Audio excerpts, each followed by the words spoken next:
I'm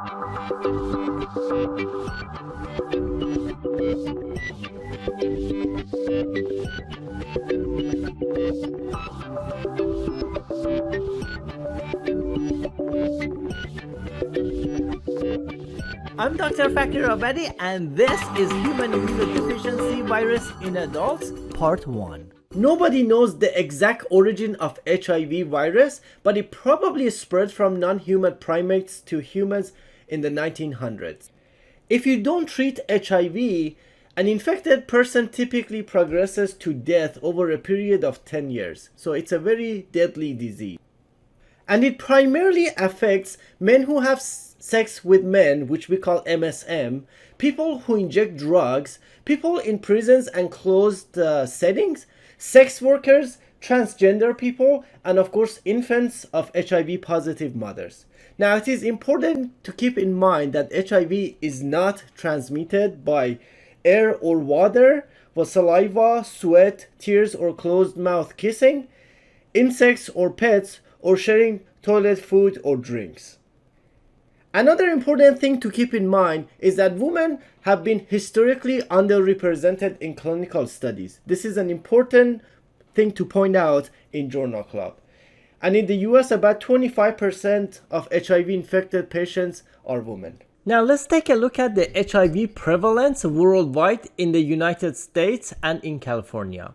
So in the left-hand side, we can see a figure of prevalence of HIV worldwide. So on the y-axis, we are looking at the number of cases, millions of people. So there are 39 millions of people worldwide living with HIV. And when you compare it with some of the other conditions, you can see 58 million people live with Hep C virus, whereas 296 million with Hep B, and 463 million people with type 2 diabetes. In the United States, about 1.2 million people live with HIV, 2.4 million with Hep C, and 2.2 million with Hep B, whereas 37 million people with type 2 diabetes. And in California, those numbers are about 140. Now, these numbers are in thousands of people. So 140,000 people live with HIV, 320 with Hep C, and about 4 million people with diabetes. So in general, you are more likely to encounter patients with diabetes in the clinic than you are to see patients with HIV or Hep C, unless you are working in HIV clinic or immunosuppressive clinic. Now here in the right hand side, I have listed the top 11 counties with HIV, with the highest HIV prevalence. So LA County, San Diego County, and San Francisco County are in the top 3 with the highest prevalence of HIV cases. Now, when we look at the estimated new HIV diagnosis in the US, estimated from 2022, we can see that about 67% of cases were in men having sex with men, so either gay or bisexual, and about 22% of new cases were in heterosexual individuals, and 7% in people who inject drug. In regards to gender, the large majority of new cases were in men, 79%, with 18% in women, and about 3% in transgender men or women. And when it comes to ethnicity, we can see that the large majority of new cases are in minorities, so either Black or Hispanics, together make up about 2/3 of new cases. And when it comes to age, you can see that the number of new HIV diagnoses were highest among people aged 25 to 34. In fact, more than half of the cases, about 56% of new HIV diagnoses, were in people aged between 13 and 34 years of age. Now, let's take a look at the HIV virus itself. The HIV virus is a retrovirus, and a unique capability of it is that it's able to integrate its DNA into the host genome. Now, generally speaking, there is HIV-1 and HIV-2. In the United States, it's predominantly HIV-1, whereas in most of Africa, you will see HIV-2, which is not common in the United States. Now, HIV-1 itself has different groups. Group M happens to be the major group of HIV-1, and group M itself will be broken into several clades. So there's clade A, B, C, etc. And when you compare HIV-1 to HIV-2, HIV-1 is more prevalent and also more pathogenic than HIV-2. Now let's take a look at the structure of the virus. So you can see that the genetic content of the virus actually codes for several proteins. And these proteins, so this at the top is just the genome of the HIV. So different genes will code for different proteins. And every protein has a crucial function for the virus. So in the structure, you can see that there are some proteins that are structural proteins, like envelope proteins. So they have a very important function when it comes to cell entry. So these proteins need to bind to the host cell. And also there are a few enzymatic proteins. So for example, one of the important ones is the RT or reverse transcriptase.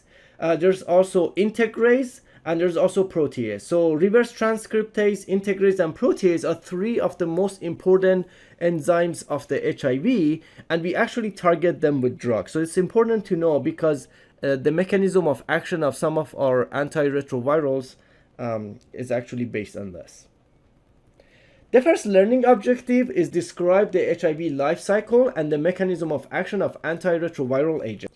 HIV virus primarily affects the CD4 T cells. So CD4 T helper cells are a very important part of the immune system in the human body. So let's start here. When the virus finds a CD4 T cell, the first thing it does is that it's going to attach to the CD4 receptor. So some of those envelope proteins, they actually detect the CD4 receptor. And this process is called attachment, and we also have some drugs that will inhibit the attachment called attachment inhibitors. Now, the binding of these envelope proteins to the CD4 receptor alone is not sufficient for cell entry. So the virus also requires co-receptors. And these co-receptors are either CCR5 or CXCR4. And this depends on the virus. So some viruses prefer CCR5 and some viruses prefer CXCR4. And this is referred to as tropism.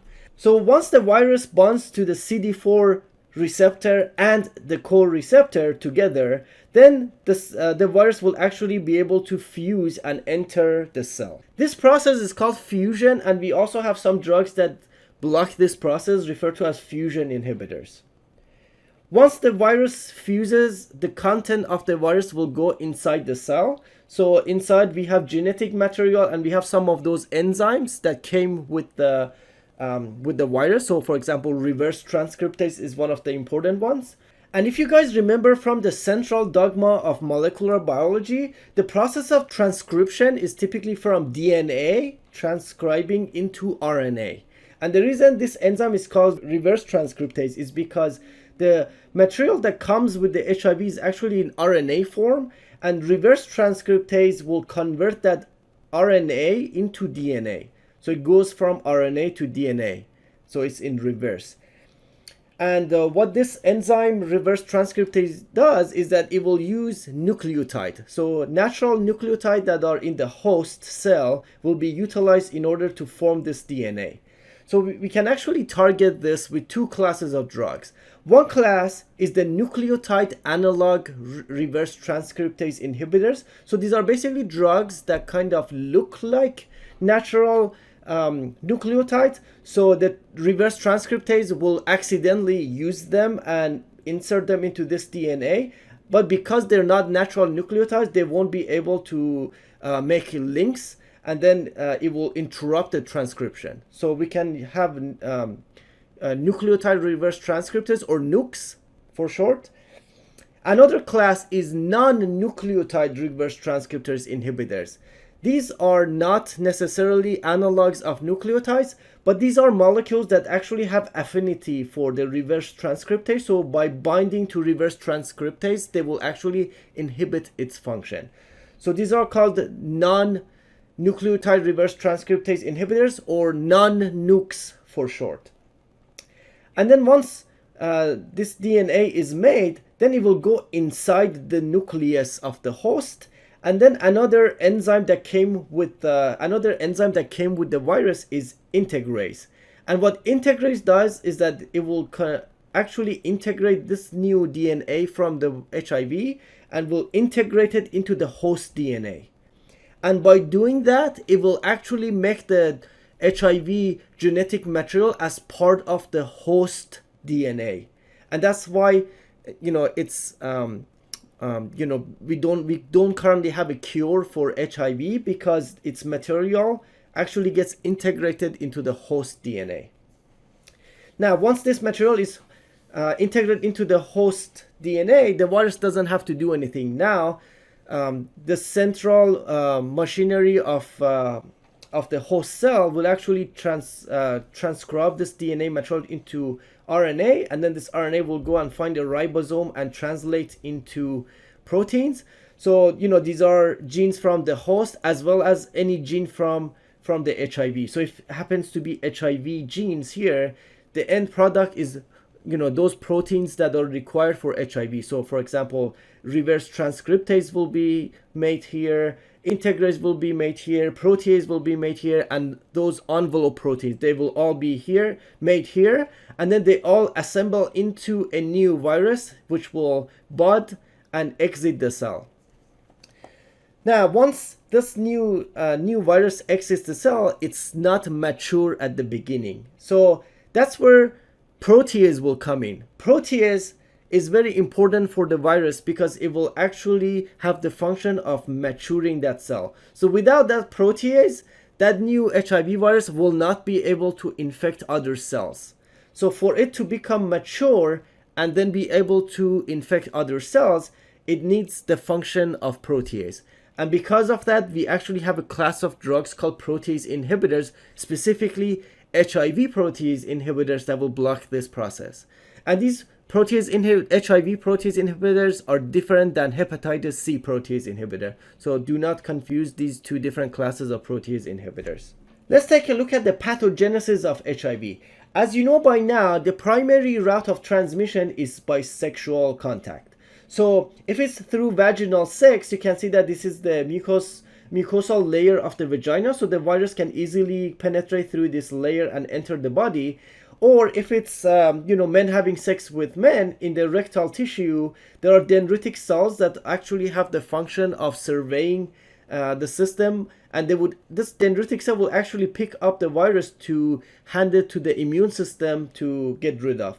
So regardless of which route, the virus will end up in the body and will find a CD4 T cell. It can also infect macrophages, but the primary route is through CD4. And the reason it's really important to focus on the CD4, because CD4 T cells typically are either activated or in a resting phase.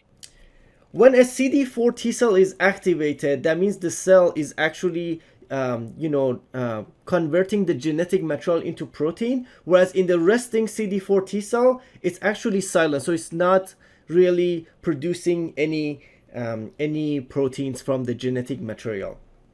And the HIV can actually infect all of them.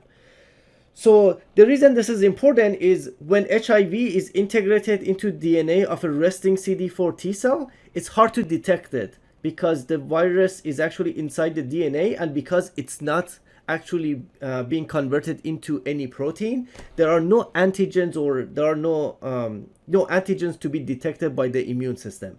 Whereas in an activated CD4 T cell, because of these end products, the immune system can actually detect it. It can basically kill the CD4 T cells and also cause inflammation. But because of these resting CD4 T cells, whatever HIV is in there, it will actually be archived and stay in the body of the host without without the body being able to get rid of.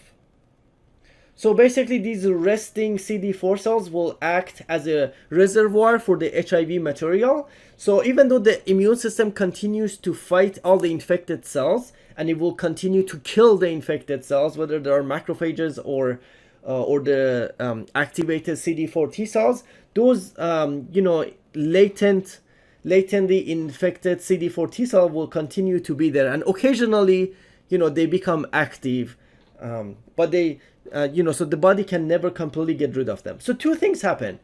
As these CD4 T cells get activated, the immune system will kill them. So because of the destruction of these CD4 T cells, the CD4 T cell count will actually start to drop because some of them are dying. Another thing that happens because of the inflammation and all this immune response is that the lymphatic tissue that's responsible for making these CD4 T cells starts to die because of the inflammation and the response of them. So because of this, we get decreased production of the CD4 cells. So there are two reasons for why HIV-infected patients start to have low CD4 counts. That's because of increased destruction of the activated ones and also decreased production. So this is a progressive disease. As patients get infected, there's acute HIV infection, which initially the immune system starts to kill all of those activated CD4 cells and infected macrophages. And then there's a period of clinical latency where, there's not a whole lot of symptoms and a lot of these CD4 T cells are resting. And then over time, because of the CD4 cells count starts to drop, then the immune system will be weakened and eventually will be non-existent, and that's when the patient will have AIDS or acquired immunodeficiency syndrome. So not everyone infected with HIV has AIDS. It's only advanced HIV that we call AIDS, and by definition, it's, if the CD4 T cell count is less than 200, or if the CD4 T cell count is not available, then you can look at the percentage of the CD4. So if less than 14% of lymphocytes are CD4, this will be referred to as AIDS. Or even if someone has higher than 200 or higher than 14% CD4, but happens to get the AIDS-defining condition, then this will be classified as AIDS. And those AIDS-defining conditions are actually listed here for your reference. You can see that initially a normal person has over 1,000 cells of CD4 T cells. As you can see, initially during that acute phase where there's a high level of RNA, HIV RNA, the CD4 cell starts to drop very quickly. And then the immune system will take over, and then it will be, the CD4 starts to go back up. And then at some point you reach the set point where lymphatic tissue starts to die, and then the body cannot keep up with production of CD4. And as those resting CD4 cells become active, the immune system starts to kill them. So you can see that over a few years, the CD4 count starts to drop and drop and drop. And then once it goes less than 200, that's when really, we say that the patient has AIDS, and they start to get these opportunistic infections that will kill the patient. And not just infections, but also because the immune system has the function of surveying for cancer-forming cells and destroying them. As these CD4 cells can start, these patients are also at risk of getting various types of cancer. Now, when it comes to the symptoms during the acute phase, where where there's a surge of viral load, that's when patients start to have flu-like symptoms. So typically 2 to 6 weeks after primary infections. So they're very similar to the common cold or the flu. And then beyond that, the patients become asymptomatic until the infection actually advances. So the chronic phase is basically asymptomatic until the patient gets opportunistic infections, and then in very advanced phases of the infection, you also see cardiovascular disease, cancer, and eventually death. Let's take a look at 4 classes of drugs that affect HIV cell entry. We have CD4 receptor antibody ibalizumab. Ibalizumab is a recombinant humanized monoclonal antibody, and it actually binds to the CD4 receptor on the T cell. So in this picture, you can see the CD4 receptor here, and thereby prevents conformational changes in the CD4 HIV envelope glycoprotein 120 that are essential for viral entry. So that's how it blocks entry of HIV-1 into CD4 cell and prevents its transmission via cell-cell fusion. Now, it's important to note that because this antibody binds to CD4 receptor, it actually does not interfere with the normal CD4 cell activity. So those CD4 T cells will still be functional. Next, we have CCR5 inhibitor maraviroc, which basically binds to CCR5, which is one of the co-receptors required for cell entry, and it changes its conformation and prevents GP120 CCR5 binding. Next, we have enfuvirtide, which is a fusion inhibitor. It actually mimics the GP41 protein on the virus, and by doing so, it prevents fusion with the CD4 cell membrane. And more recently, we have a new drug on the market, fostemsavir, which is an attachment inhibitor. This one binds to GP120 and basically prevents HIV virus attachment to CD4 T cell. Now, you already know the mechanism of action of nukes and non-nukes, which basically interfere reverse transcriptase inside the cell. And lastly, you also know the mechanism of action of integrase inhibitor, which prevent integration of HIV genome into the host genome. And lastly, we have protease inhibitors, because once the cell cycle continues, these proteases are needed for maturation of the final HIV virion, and protease inhibitors actually block the maturation of the new HIV virions. Now, in December of 2022, the FDA approved lenacapavir, which is a unique antiretroviral agent because it has a multi-stage mechanism of action. So essentially, it is considered a capsid inhibitor. So it binds to two neighboring subunits of the HIV capsid protein. So the capsid is inside the envelope, and it essentially inhibits the capsid-mediated nuclear uptake of pre-integration complexes, so it prevents integration into the DNA. But also, if by the time the drug is taken, the HIV DNA has already been integrated, it can act by inhibiting virion production and proper capsid core formation. So it has three different mechanisms of action, and it is FDA approved in combination with other antiretroviral agents for treatment of highly treatment experienced patients who have multi-drug resistant HIV infection, failing their current ART due to resistance, intolerance, or safety consideration. So far, we described the HIV life cycle and the mechanism of action of antiretroviral agents. Now, given a treatment-naive HIV-1 patient, recommend DHHS guideline-concordant antiretroviral therapy. Let's take a look at some reliable resources. For HIV infection and anything that's associated with HIV, such as opportunistic infections, we use in the United States the DHHS guidelines. So the DHHS stands for the Department of Health and Human Services, and their guidelines actually updated at least a couple of times a year, and they are available online. So they have several guidelines. They have one for HIV-1 for use of antiretroviral agents in HIV-1 infected adults and adolescents. They have one for pregnancy. They also have a couple on pediatrics. The focus of this presentation is on adult in HIV. They also have a guideline for pre-exposure prophylaxis and a couple on post-exposure prophylaxis, along with CDC guidelines for diagnosis of HIV. Let's take a look at diagnosis of HIV. These are the recommendations from the 2014 CDC guidelines.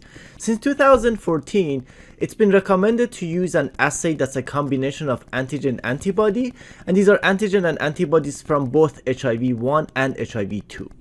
And if this does not test positive, so if it's non-reactive, now assuming that the patient has not had a risky behavior in the previous 15 to 20 days, then we can confidently conclude that the patient does not have HIV.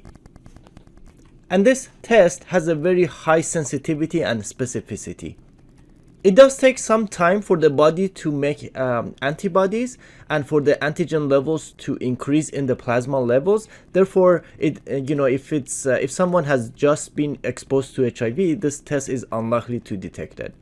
Now, if someone does test positive, we don't know if it's HIV-1 or HIV-2. So therefore, we need to do another assay, which is an antibody differentiation, to figure out if this is HIV-1, HIV-2, or both. If antibodies for HIV-1 are detected but not HIV-2, we can conclude that the patient has HIV-1.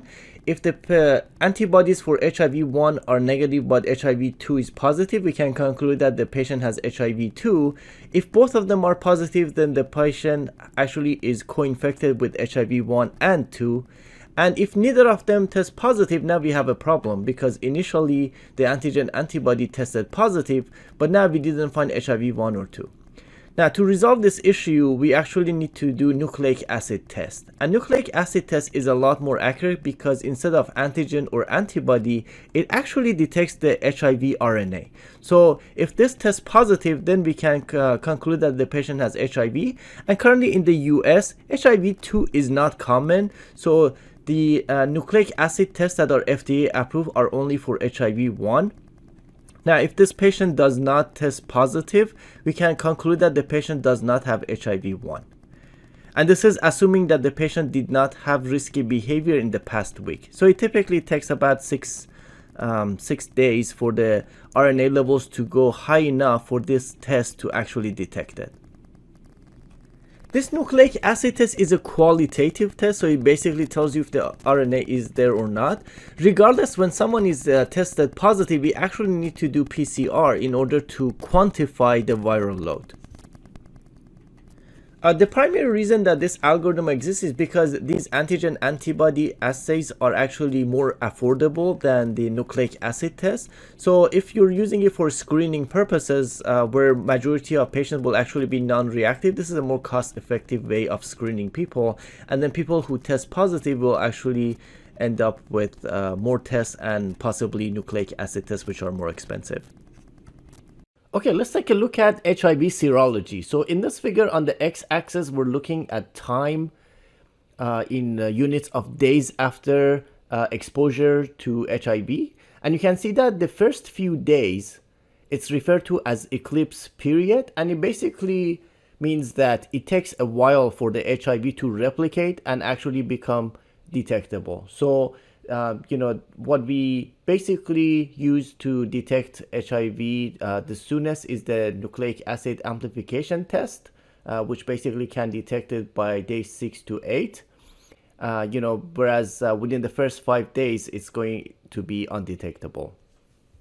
And then between days 13 and 20 is when the P24 antigen can be detected, and depending on what source you look at, you will see different numbers. So some sources say 15 to 20 days, some say 13 to 20. It's clear that around 2 to 3 weeks after exposure is when this antigen will be detected. And then it will take significantly longer for the body to make antibodies, and then those antibody tests to be detected. Now, up to 38% of new HIV infections are transmitted by people who are unaware of their HIV status. So it is important to screen people who are at risk for HIV. In fact, the 2019 USPSTF recommendations for HIV screening includes all adolescents and adults aged 15 to 65 years. And then people who are younger or older, if they have increased risk of infection, should also be screened. And of course, all pregnant persons, including those who present in labor or at delivery, whose HIV status is unknown, should be screened for HIV. So when should treatment be started in patients with HIV?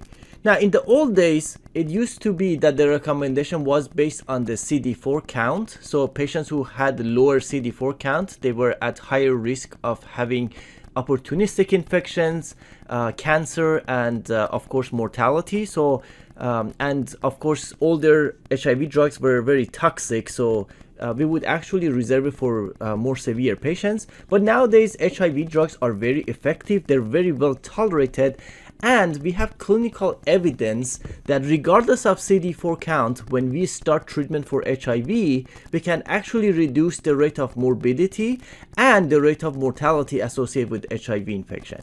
And this mortality could be due to cardiovascular disease, it could be due to cancer, it could be due to opportunistic infection. So it actually can be significantly high. And HIV treatment can actually reduce these numbers significantly. And of course, the other issue is transmission, and we do have very good evidence that once we start treatment, HIV transmission will be significantly reduced. And this transmission could be to sexual partners, as well as vertical transmission from infected mothers to the infant.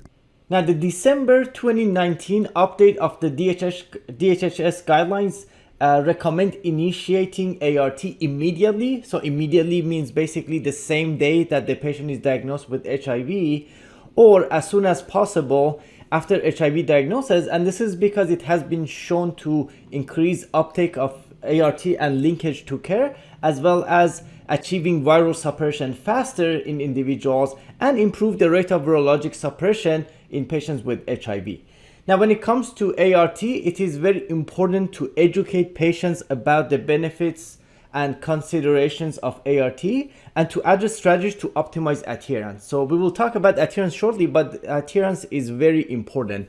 So if there is concern about patients achieving being adherent to ART, then instead of starting ART immediately, it may be more reasonable to delay it a little bit, but do it as soon as possible. So as soon as the patient has access to care and the patient is ready to adhere to ART.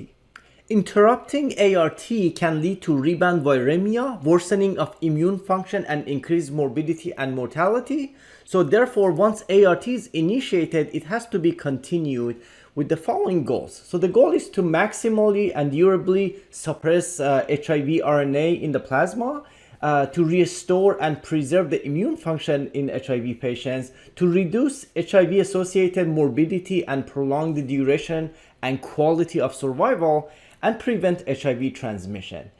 Now, it is common that once ART is initiated, because these regimens are very effective, that the patient can actually achieve viral load reduction within the first 12 to 24 weeks of therapy.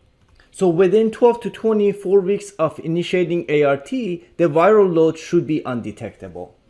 And recent data has shown that in patients who have a viral load of less than 200, so in general, less than 50 is considered undetectable. So even anything less than 200, studies have shown that the rate of transmission is basically non-existent.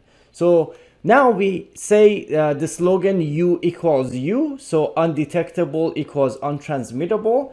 And this has serious consequences when it comes to the stigma that's associated with HIV. So we're starting a new culture of U equals U, because as long as a patient is taking their ART and the viral load is undetectable, then they cannot transmit it to their partner.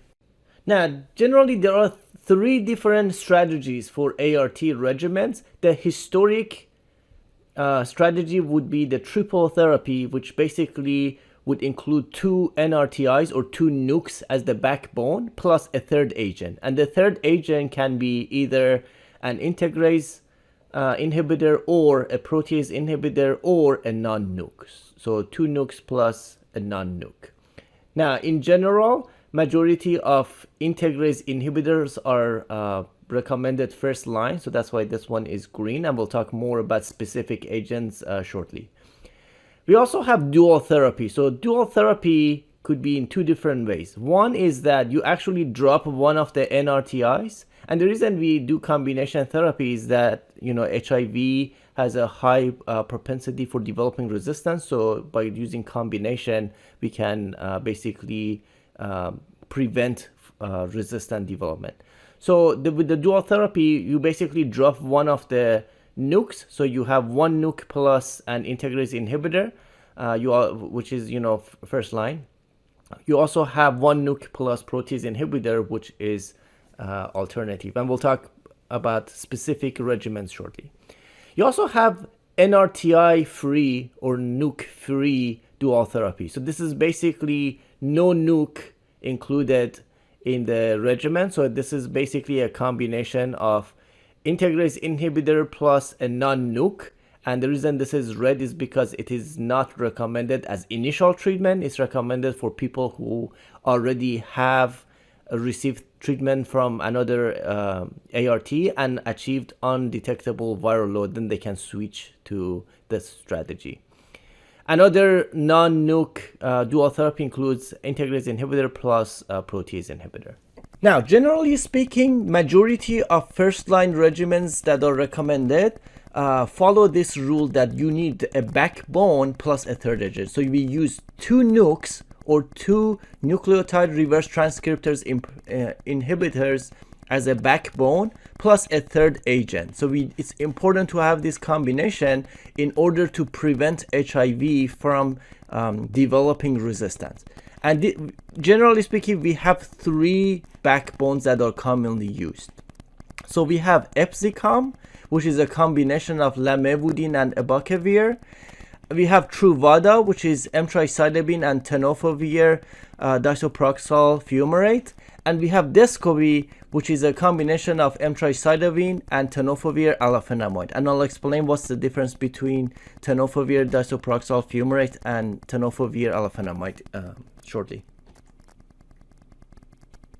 Now, lamivudine and abacavir are 2 nukes that are commonly used in combination in Epzicom. So this would be 1 pill that would be used as a backbone. So if you are to use Epzicom as the backbone, you still need a third agent to go with it.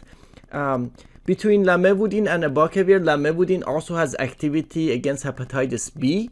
Abacavir does not. So it's important to make sure that you are aware whether the patient also is co-infected with hepatitis B.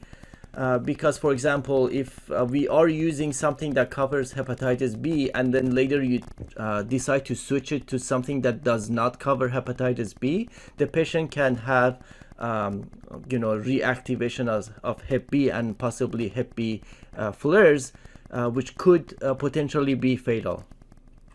Now, all of these drugs in this class of NRTIs or nukes, because they actually are analogs of nucleic acids, that means that any RNA or DNA transcriptase can or polymerase can actually use this. So especially with the older NRTIs that we no longer use, they had an affinity for human mitochondrial DNA. Because of that, they were associated with lactic acidosis. And this became a black box warning, which, for the entire class. So these new drugs that we use, or I should say relatively newer, compared to the drugs from the 80s, these have lower affinity for mitochondrial DNA, and therefore they are not likely to cause lactic acidosis. But regardless, the FDA has this black box warning for all NRTIs. One thing that's specific with abacavir, before anybody can be started on abacavir, we should actually do a genomic polymorphism test of HLA-B 5701, and you should only start abacavir if someone tests negative for HLA-B 5701. And that's because people who test positive for HLA-B 5701 are at least they have a at least 50% increased risk of having fatal hypersensitivity reaction to this drug. So it's crucial to test this before starting abacavir. So that becomes one of the limitations of using abacavir, because you cannot. So if somebody tests HIV positive and you want to use this, you have to order this test, and it typically takes a few days, around a week, to come back. So it kind of delays therapy, but some patients may have no other option, so we have no choice but to test this, and then once they test negative, we can start a regimen that includes abacavir. Now, all NRTIs are renally cleared except abacavir. So abacavir is actually cleared hepatically, so you may need to dose adjust it in patients with mild hepatic dysfunction, whereas all other NRTIs actually need to be renally adjusted. So, for example, lamivudine, creatine kinase cutoff is 50. Now, as a class, all NRTIs can cause nausea, vomiting, headache, rash, and increased liver enzymes. Lamivudine specifically is very well tolerated in general, but it does, cause in some patients fatigue and insomnia. Abacavir, of course, can cause hypersensitivity reaction, especially if patients have HLA-B 5701. So HLA-B 5701 positivity is a contraindication, and of course, it can also cause fatigue. Now, when it comes to the other combinations for the backbone, we have either Truvada or Descovy. So Truvada was their first, which is a combination of emtricitabine and tenofovir disoproxil fumarate. And these two combinations, both of them cover hepatitis B. And of course, they still have this lactic acidosis black box warning, which all NRTIs do. And both of them are renally cleared. So creatine kinase cutoff of 50 for these two. TAF or tenofovir alafenamide is a newer formulation of tenofovir, which is actually creatine kinase cutoff is lower. So you can actually still use it in some patients with CKD. Generally speaking, these drugs are very well tolerated. Emtricitabine specifically can cause hyperpigmentation. TDF can cause nephrotoxicity and bone mineral loss, and this in fact is the reason that we actually came up with a new formulation of tenofovir alafenamide, which still does have nephrotoxicity and bone mineral loss, but it's significantly less compared to TDF, and I'll explain that more. Now, note that this tenofovir does not cause bone toxicity in the sense that it does not cause bone marrow suppression. It just causes some bone mineral loss. So this is not the same as bone mineral suppression. This just increases the risk of osteoporosis. Now let's take a look at the difference between TDF and TAF. So tenofovir itself is the actual drug. Tenofovir is the actual drug that's an analog of a nucleotide.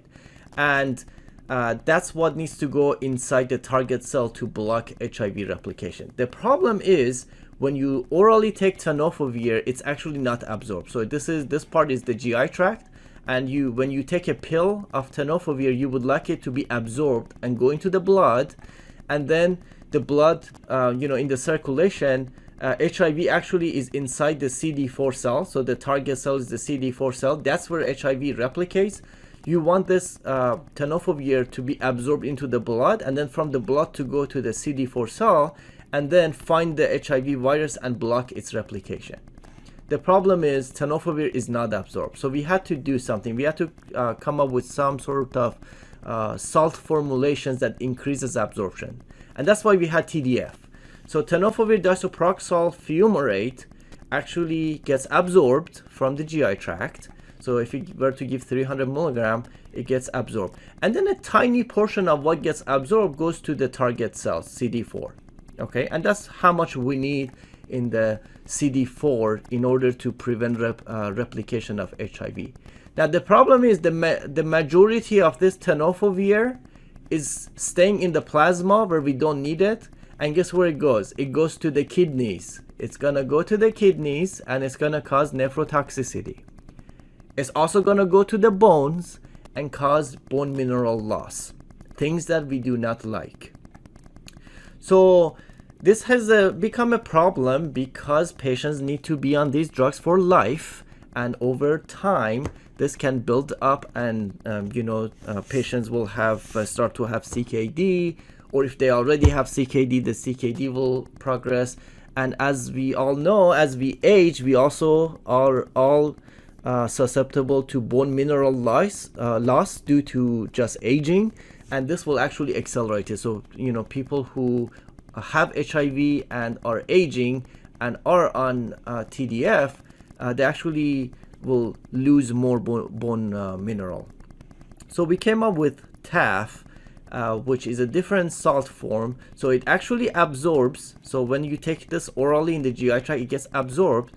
Now, majority of this goes into the target cell. So you get the same amount in the CD4 where you actually need it.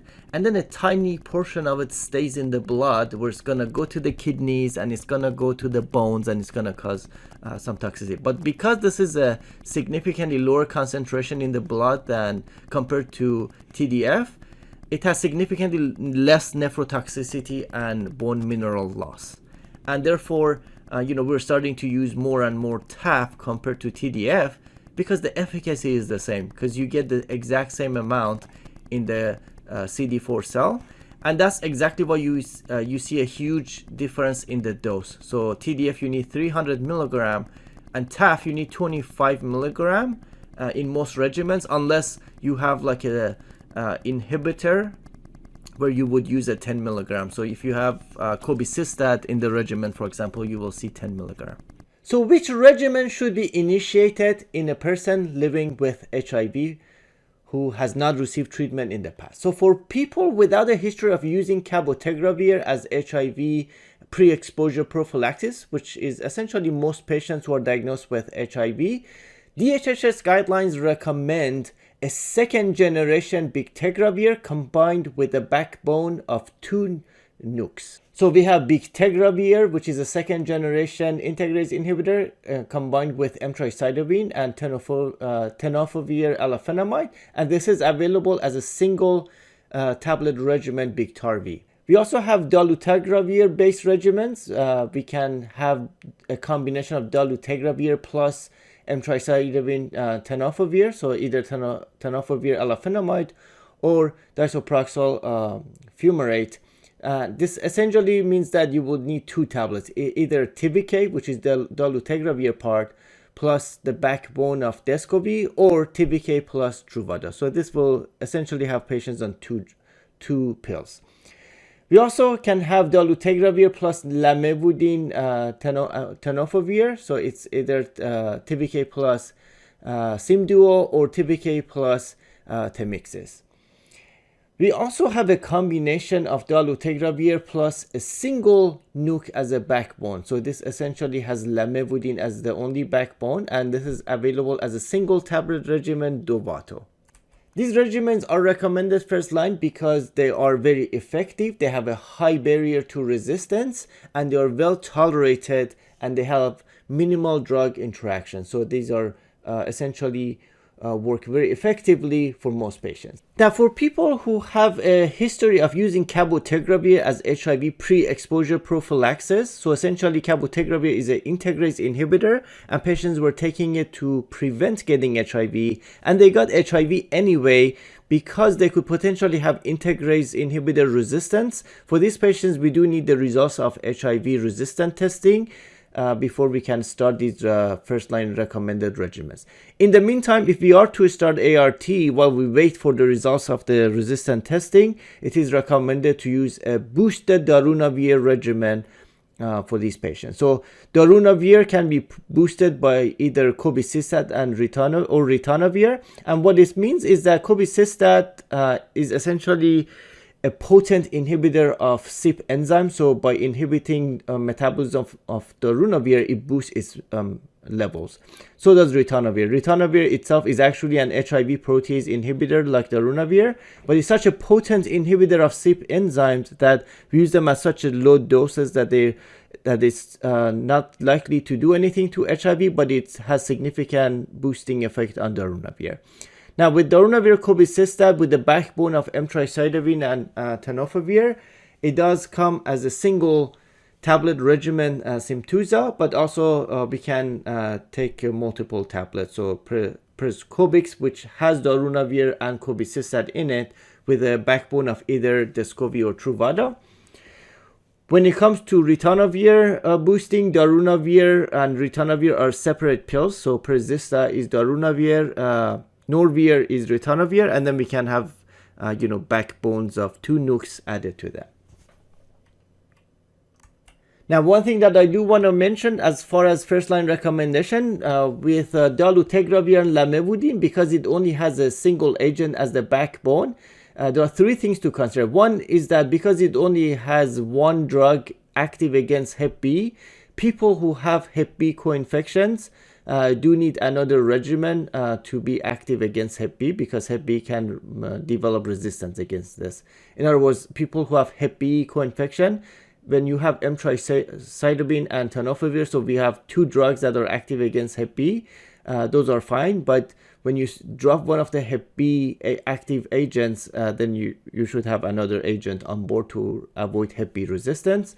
The second thing to consider is that we have to make sure that the baseline HIV RNA is less than 500,000 for patients to take this. Otherwise, if the baseline RNA levels are more than 500, they cannot take this. They have to take something else to reduce the viral load before they qualify for this.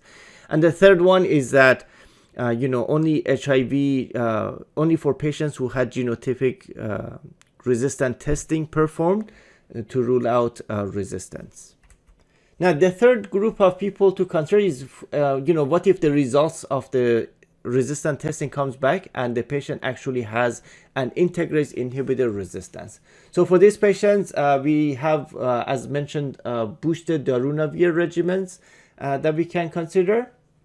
Now, this obviously comes with a lot of drug-drug interactions. So if drug-drug interactions are prohibiting the patient to be on these regimens, other options are doravirine-based regimens. So we have a single tablet regimen, Delstrigo, which has doravirine, lamivudine, and TDF in it. There's also, if someone doesn't want the TDF and TAF is preferred, then 2 tablets can be used. So doravirine plus Descovy as the backbone. And then also we have rilpivirine as a single agent. So Complera has TDF in it and Odefsey has TAF in it. But essentially, this is perhaps the last as a last resort here, because patients who take rilpivirine, we have to make sure that at baseline the RNA level is less than 100,000, and the CD4 count has to be at least 200 or higher in order for patients to take this. Otherwise, if the CD4 is less than 200, or if the viral load is more than 100,000, this is not going to be as effective. Now, obviously, some patients cannot tolerate tenofovir, so because of the bone toxicity and the renal toxicity. So, for example, if someone has osteoporosis, perhaps tenofovir is not the best agent for these patients, given that they need to be on this for a very long time, perhaps lifelong. And also patients who have nephrotoxicity, because we have other agents that are not nephrotoxic, it's best to avoid tenofovir. So these are the tenofovir sparing regimen. So as mentioned previously, dolutegravir, lamivudine is actually first line even for patients who don't have a need for avoiding tenofovir. That's a good regimen as long as the viral load is less than 500,000. Other available options are dolutegravir, abacavir, and lamivudine. So this essentially doesn't have tenofovir, but the 2 backbones includes abacavir. Now, in order to use abacavir, it is important for patients to have a test called HLA-B 5701 in order to safely start. So if the results of this test is not available, we cannot start abacavir. So anything that has abacavir cannot be started, because patients who have these HLA-B 5701, they're very likely to have a hypersensitivity reaction that can be fatal. So Triumec essentially is good for patients who should avoid tenofovir, but also have a viral load of greater than 500,000. So if they don't qualify for Dovato, then they can get Triumec. One last point about abacavir is that it is associated with increased risk of cardiovascular disease. So for patients that have either established cardiovascular disease or if they have multiple cardiovascular risk factors, it is recommended to consider avoiding abacavir-based regimens. Now here you can see the regimens that are no longer recommended as initial ART. So raltegravir and elvitegravir are both first generation integrase inhibitors, and because they have low barrier to resistance, they are no longer recommended. Raltegravir also has the problem of having high pill burden, so this is multiple pills. It is not available as a single tablet regimen. Elvategravir cobicistat is available as a single pill, single tablet regimen, but unfortunately, because it's pharmacokinetically boosted, it has drug-drug interaction. So other drugs that are being given to the patient needs to be checked for interaction. So for that reason, it's complicated and it's no longer recommended as first line. Boosted atazanavir, because of its toxicity, specifically hyperbilirubinemia. In fact, some clinicians refer to atazanavir as bananavir because patients typically get a yellowish skin because of this liver toxicity. And because it's boosted, it has drug-drug interaction, so it's not recommended. Efavirenz not only has a low genetic barrier, but the toxicity includes the neuropsychiatric effects as well as suicidality, and it also has many drug-drug interactions. So it really is not recommended as a first line, and patients in general should not be on efavirenz-based regimens, since we have many other regimens that are effective and well tolerated. And as we discussed before, rilpivirine has restrictions, so RNA levels need to be less than 100,000 at baseline, and CD4 needs to be greater than 200, and it needs to be taken with food in order to increase absorption. So for that reason, rilpivirine is based regimens as far as 3 drug regimens is not recommended. Now, those were recommendations for initial therapy. Once somebody's started on regimens and the viral load is undetectable, there may be opportunities to optimize ART based on adverse effects, drug-drug and drug-food interactions, number of pills, whether the patient is getting pregnant, cost may be an issue, stigma, and for example, if it's an oral regimen that's visible to friends and colleagues, that could cause stigma issues for the patient. So perhaps an injectable that's not visible to other people might be a strategy to overcome this, and many other things that we can factor. So in general, there are 3 things we can do to optimize. One is that once somebody's viral suppression is achieved, you can pretty much switch to any other thing that's first line, because they're being shown to be highly effective. But also, there are a couple of agents that I'd like to touch base on. One is Juluca, which has dolutegravir and rilpivirine. So this is essentially an integrase inhibitor plus a non-nuke. And because it does not have a nuke, it essentially doesn't have any component that's renally clear. So when you have patients with renal dysfunction, this essentially becomes pretty a reasonable option, as well as for anybody that needs to avoid toxicities of all the nuke agents in general. The other one, which is and by the way, Juluca is an oral agent, and then we have an injectable option. So these are long-acting cabotegravir and rilpivirine. So these are 2 injections, intramuscular injections, that will be done at the clinic, and essentially there are two long-acting options. So one is like monthly options. We also have a longer acting that's injected every 2 months. So this helps for people who don't want to take a pill every day, and they essentially get the injection every 2 months. And in order to qualify for this, the patient must have had a viral suppression for at least 3 months, and there should be no history of resistance to cabotegravir or rilpivirine. And because this has not been tested in pregnancy, it's important to make sure that the patient is not pregnant and is not planning to be pregnant. Now, because these are long-acting, there's always the risk that if somebody's going to have a hypersensitivity reaction, then this drug is in the system for 2 months. So if there is a concern for that, there is an oral option that's a short acting. So this is essentially taken daily, just to make sure that the patient tolerates it. So, if they're getting cabotegravir and rilpivirine for the very first time, and you want to make sure that they're not allergic to it, Vocabria is an option before they switch to the long acting, but it's optional because what we have seen in the studies is that the large majority of patients tolerate this, so hypersensitivity reaction or allergies are extremely rare to these drugs.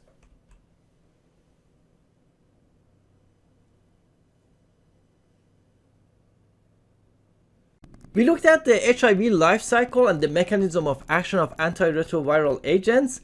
We looked at the DHHS guideline recommendations for treatment-naive HIV patients. Now, given a newly diagnosed HIV patient, ensure adherence to ART is optimized.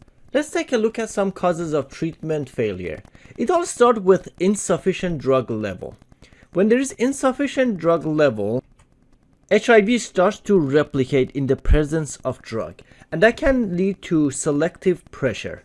And selective pressure will basically select for strains of HIV that are resistant to the drugs, to the antiretroviral drugs.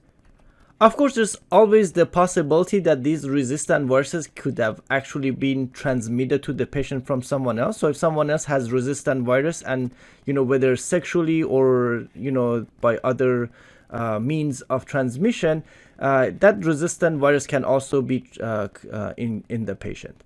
And resistant virus, of course, will lead to treatment failure. There's not much we can do to prevent the transmission of resistant virus from someone else.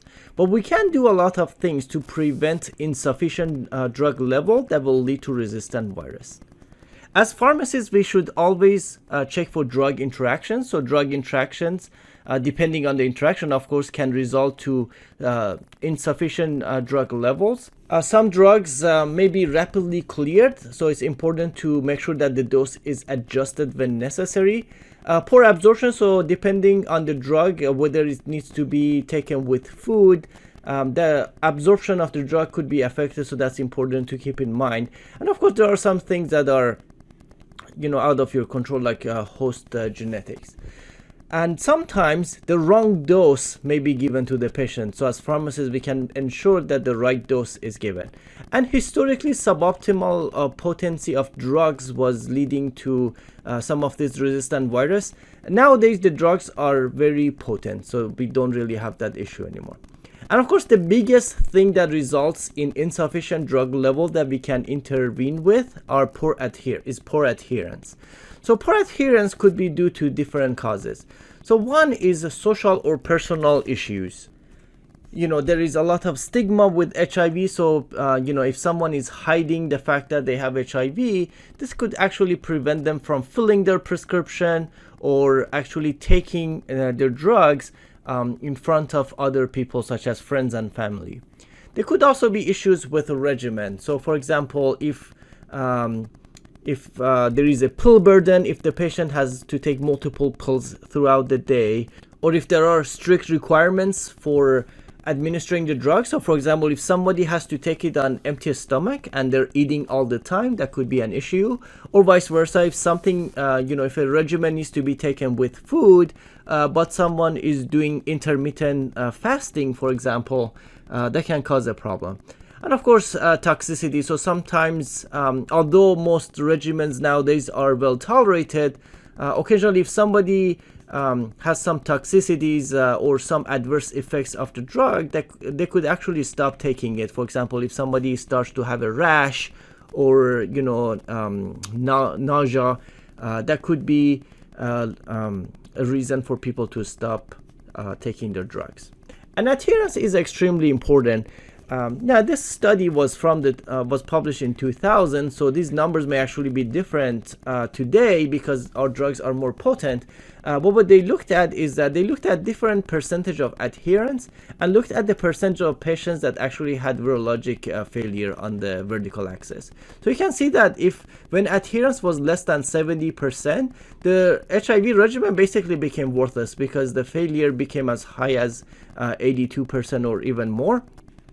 And you can see that around 90 to 94% adherence was really required to have high or less failure rate, and really 95%. And of course, those agents that were used here were less potent compared to what we have today.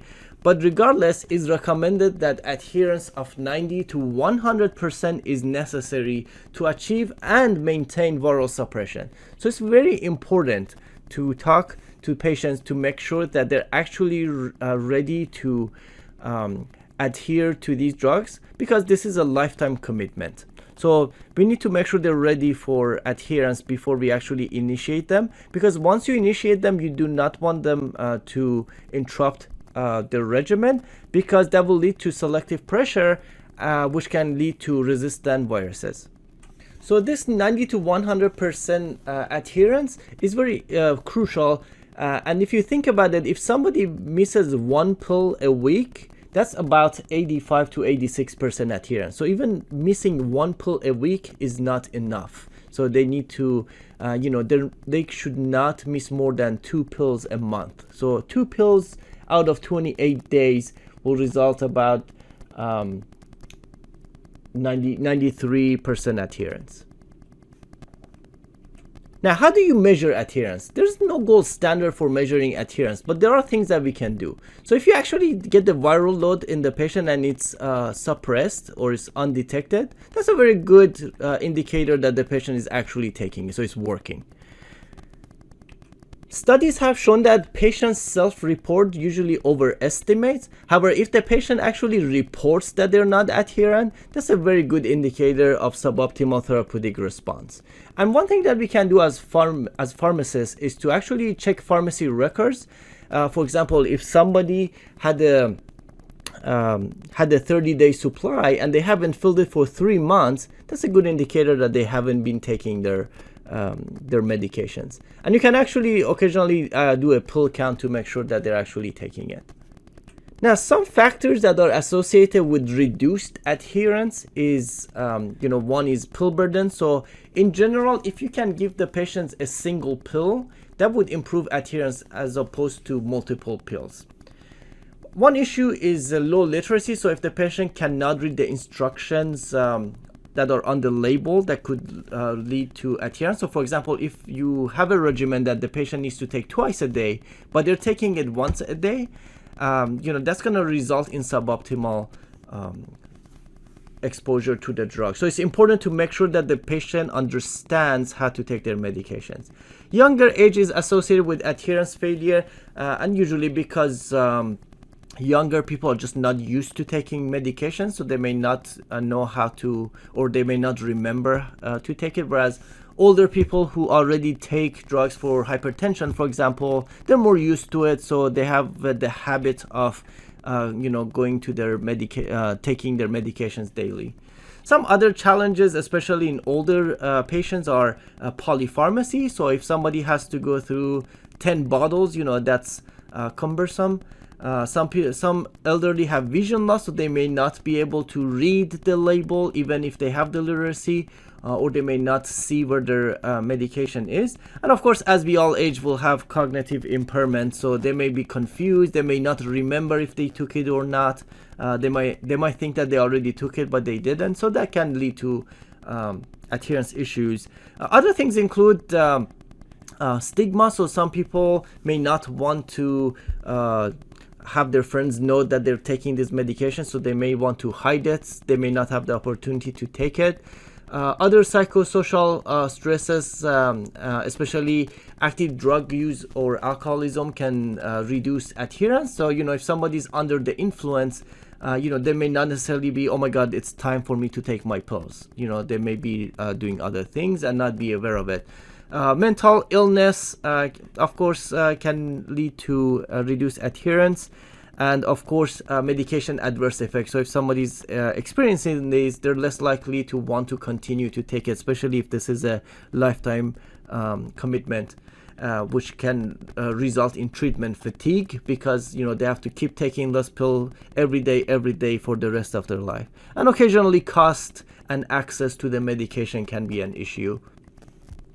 And of course, the opposite of those factors will improve adherence. So for example, if you simplify the regimen, once daily dosing, that can improve adherence. And when it comes to adherence, we as pharmacists have a key role. There are many things we can do to improve adherence at the pharmacy.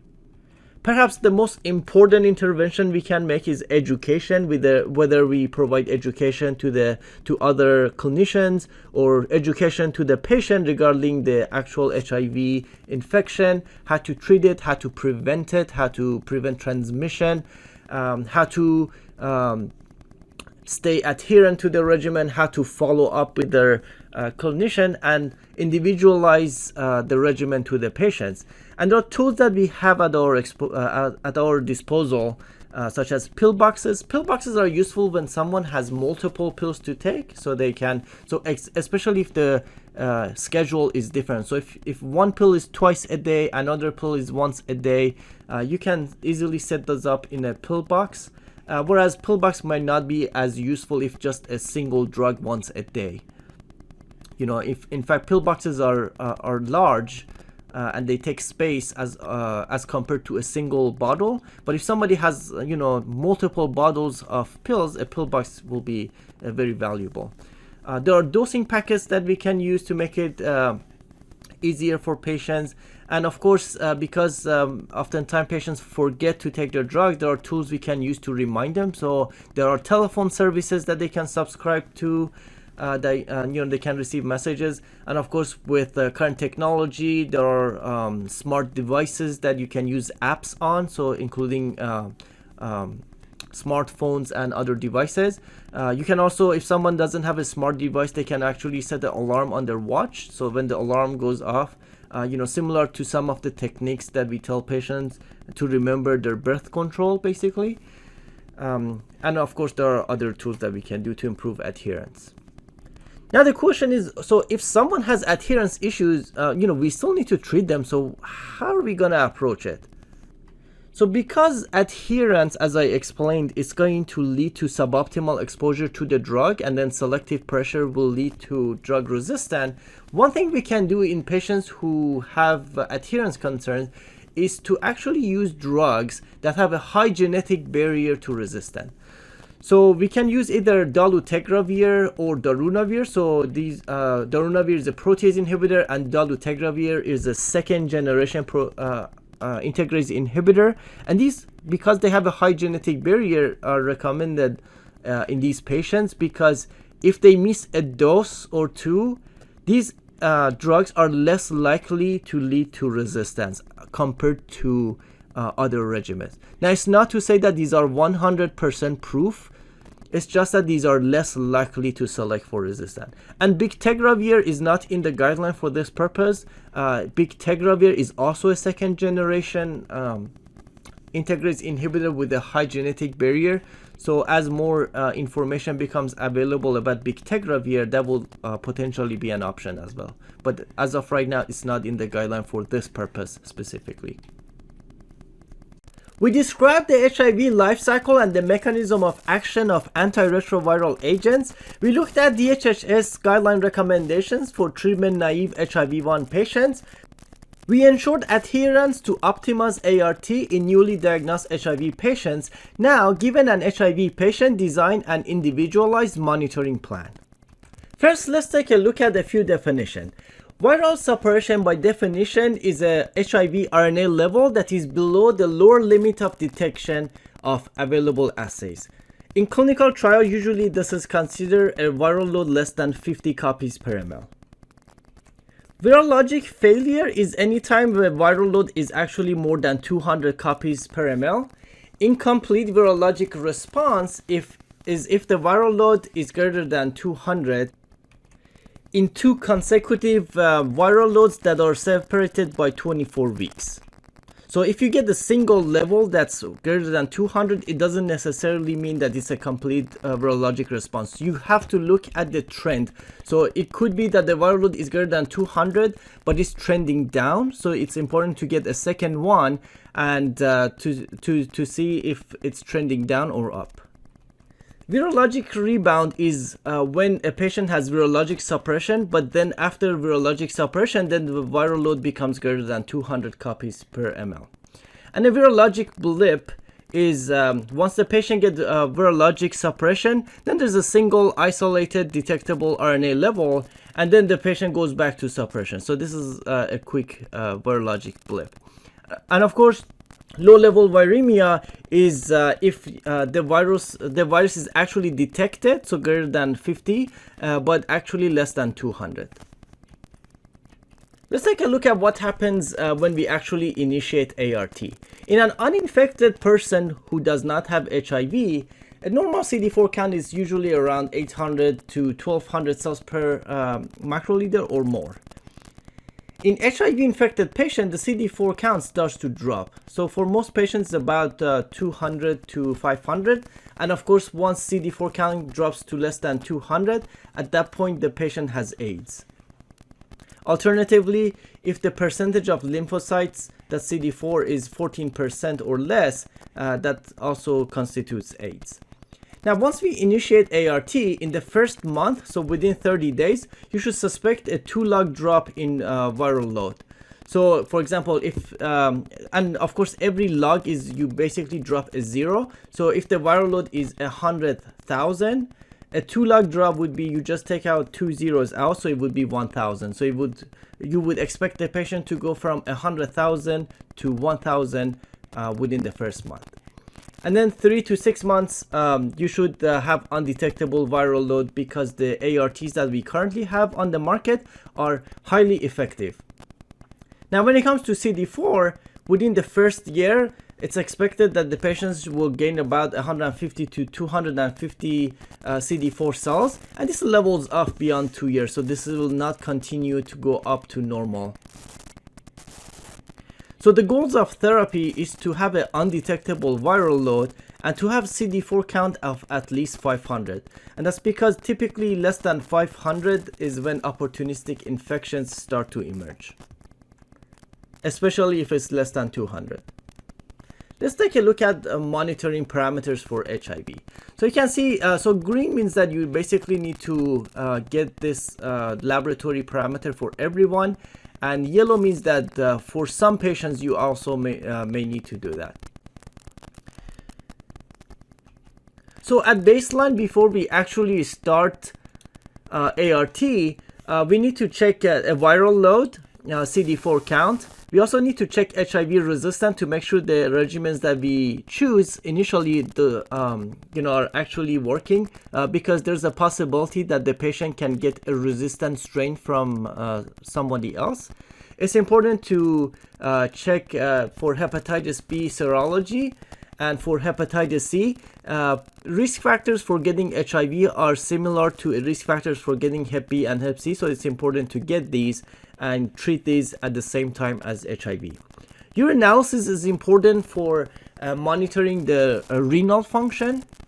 So for example, you can measure the urine protein as well as urine glucose, which normally should not be in the urine, but people who have renal dysfunction will have glucose and potentially protein in the urine. So that's an easy way of monitoring renal function. And then for more comprehensive monitoring, a basic metabolic panel as well as liver chemistries and complete blood cell count are needed at baseline. And because HIV patients are at risk of cardiovascular disease, it's important to get a baseline fasting lipid panel and a fasting glucose or A1C, so that if these are abnormal, they get the appropriate treatment. And if you are to use abacavir, you need to get the HLA-B 5701. If you are not using abacavir, this is unneeded. And tropism test is only needed if the patient is to be started on Maraviroc. So if the Maraviroc is not needed, this test is unnecessary. And then 2 to 8 weeks after ART is initiated, it's important to get the HIV viral load. Now, if the patient's viral load is undetectable 2 to 8 weeks, then you can monitor it every 3 to 4 months. However, if the viral load is not undetectable 2 to 8 weeks, it's important to continue to monitor the viral load more frequently, so every 4 to 8 weeks until it's undetectable or at least is less than 200 copies per ml. and then you can switch to every 3 to 6 months. Now, for patients who actually have good adherence and they have suppressed viral load, you can actually make this easier and do it every 6 months. But that's only if the patient is adherent and the viral load at this point, it was suppressed. So at the very least, the viral load needs to be monitored every 6 weeks. And if the patient's treatment fails, it's also important to check the viral load, and in fact, that's how you would know if the treatment is failing. And of course, situations were clinically indicated. For the CD4 count, once you start ART, it takes about 3 months for the CD4 cells to increase, so it's unnecessary to get one 2 to 8 weeks later. So typically it's recommended to wait 3 to 6 months to get the CD4, and this is only needed if the patient's CD4 count was low or if the viral load is undetectable. Otherwise, if the CD4 count was already high, so greater than 300, and if the viral load is undetectable at 2 to 8 weeks, it's unnecessary to continue to monitor CD4 count because there will be no reason for the CD4 count to go any lower. Now, beyond 2 years, if the patient's CD4 count is still low, if the viral load is suppressed and they are adherent, you can actually make that easier and do it every 12 years or annually. And of course, anytime treatment fails, you should check viral load as well as the CD4 count, and if as clinically indicated. So clinically indicated, it just depends on the situation. You have to use your judgment because we couldn't possibly, or I should say, the guideline couldn't include every possible scenario. They just have the things that you should check as clinically indicated based on clinical judgment. HIV resistance is needed at baseline, but then you don't really need to do it unless the patient has treatment failure or you have some reason to believe that there is resistance. Otherwise, it's not really needed. The same with Hep B and Hep C, you definitely need it at baseline. If someone is at risk of getting Hep B or Hep C, or especially with Hep B, if they're unvaccinated, it's good to check these annually. Urinalysis that you need at baseline for renal function monitoring, you really need to get that every 6 months if someone is on tenofovir, so either TDF or TAF, because these are nephrotoxic. It's important to get urinalysis every 6 months. Otherwise, if someone is not on tenofovir, then you need urinalysis once a year or every 12 months, and if clinically indicated. For BMP and liver chemistries, you do get them at baseline and then 2 to 8 weeks just to make sure that the patient is tolerating the drugs, and then every 3 to 6 months just to make sure the drugs are not causing any toxicity.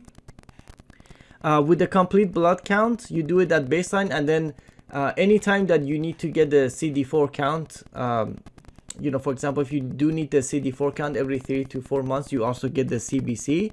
But at the very least, it's also recommended to get it every 6 months, and if clinically indicated. For the fasting lipid panel and glucose and A1C, you only need it annually, so at baseline and then every 12 months, unless if they were abnormal at baseline. So if someone's lipid panels was abnormal, you should do it twice a year. And the same with A1C. If A1C was abnormal or glucose, you should do it every 3 months. HLA-B 57, you really don't need to repeat it once you get it at baseline. And that's only if you need abacavir. So if abacavir is not in the picture, you never need the HLA-B 5701. Tropisome, you only need it if someone is on Maraviroc. If the Maraviroc is not in the picture, you never need it. So if you are to use Maraviroc, you need it at baseline. And then if the patient has treatment failure, you need to recheck tropisome, and if clinically needed. You can use Maraviroc if the tropisome test shows CCR5, not CXCR4.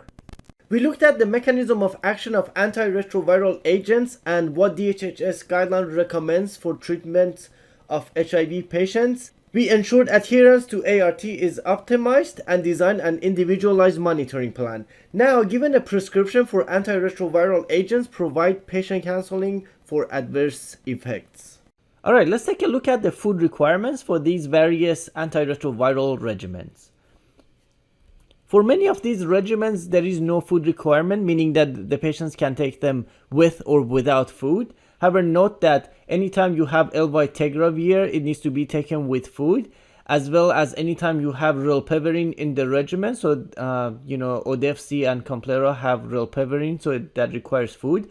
Juluca also has rilpivirine, so because of the rilpivirine component, food is required. And also in general, protease inhibitors, darunavir and etazanavir, they require food. That's to improve absorption. Efavirenz is the opposite. So efavirenz should actually be taken on empty stomach. And again, even for efavirenz, food will increase absorption. But because there are such neuropsychiatric adverse effects with efavirenz, we actually want to minimize the absorption of efavirenz. So that's why it's recommended to take it on empty stomach. In fact, so much so that more recently, a new formulation of efavirenz came to the market with a lower dose, just to make it more tolerable for patients. Let's take a look at the safety profile of some of these combination regimens. So lamivudine is included in Epzicom, and it's generally well tolerated. As a nuke, it generally can cause, general headache, some GI issues, fatigue, insomnia, and some increases in liver chemistry, but nothing too serious, including rash. So in general, these are very mild and very well tolerated. Now, these are the newest nukes. Some of the oldest nukes that are no longer used, they used to have strong inhibition of DNA polymers in patients, which would lead to lactic acidosis.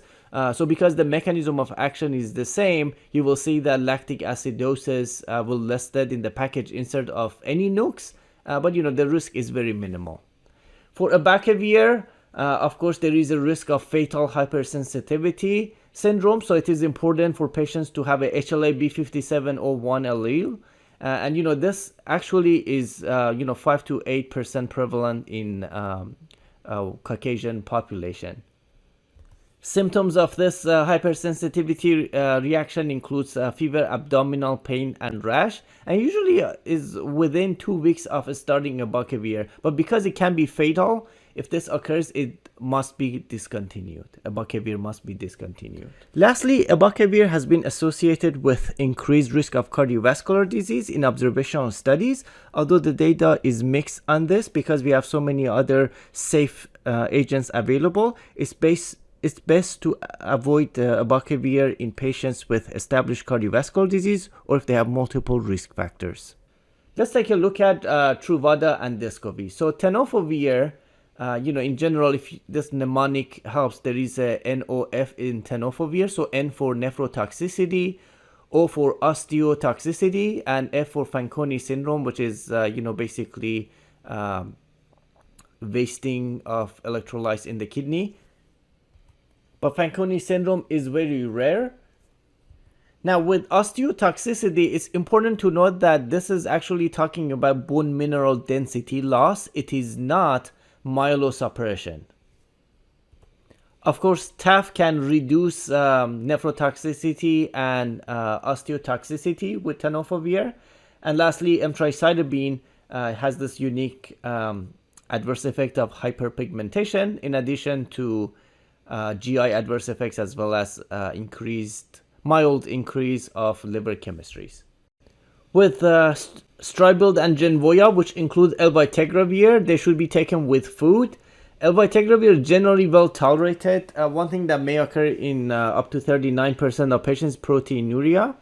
And the cobicistat component can actually cause a small increase in serum creatinine, which can actually artificially lower GFR.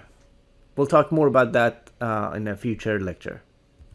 Bictegravir does not need boosting, so it's a much smaller pill, so it's very easy to take. It's once a day single tablet regimen, and it's very well tolerated.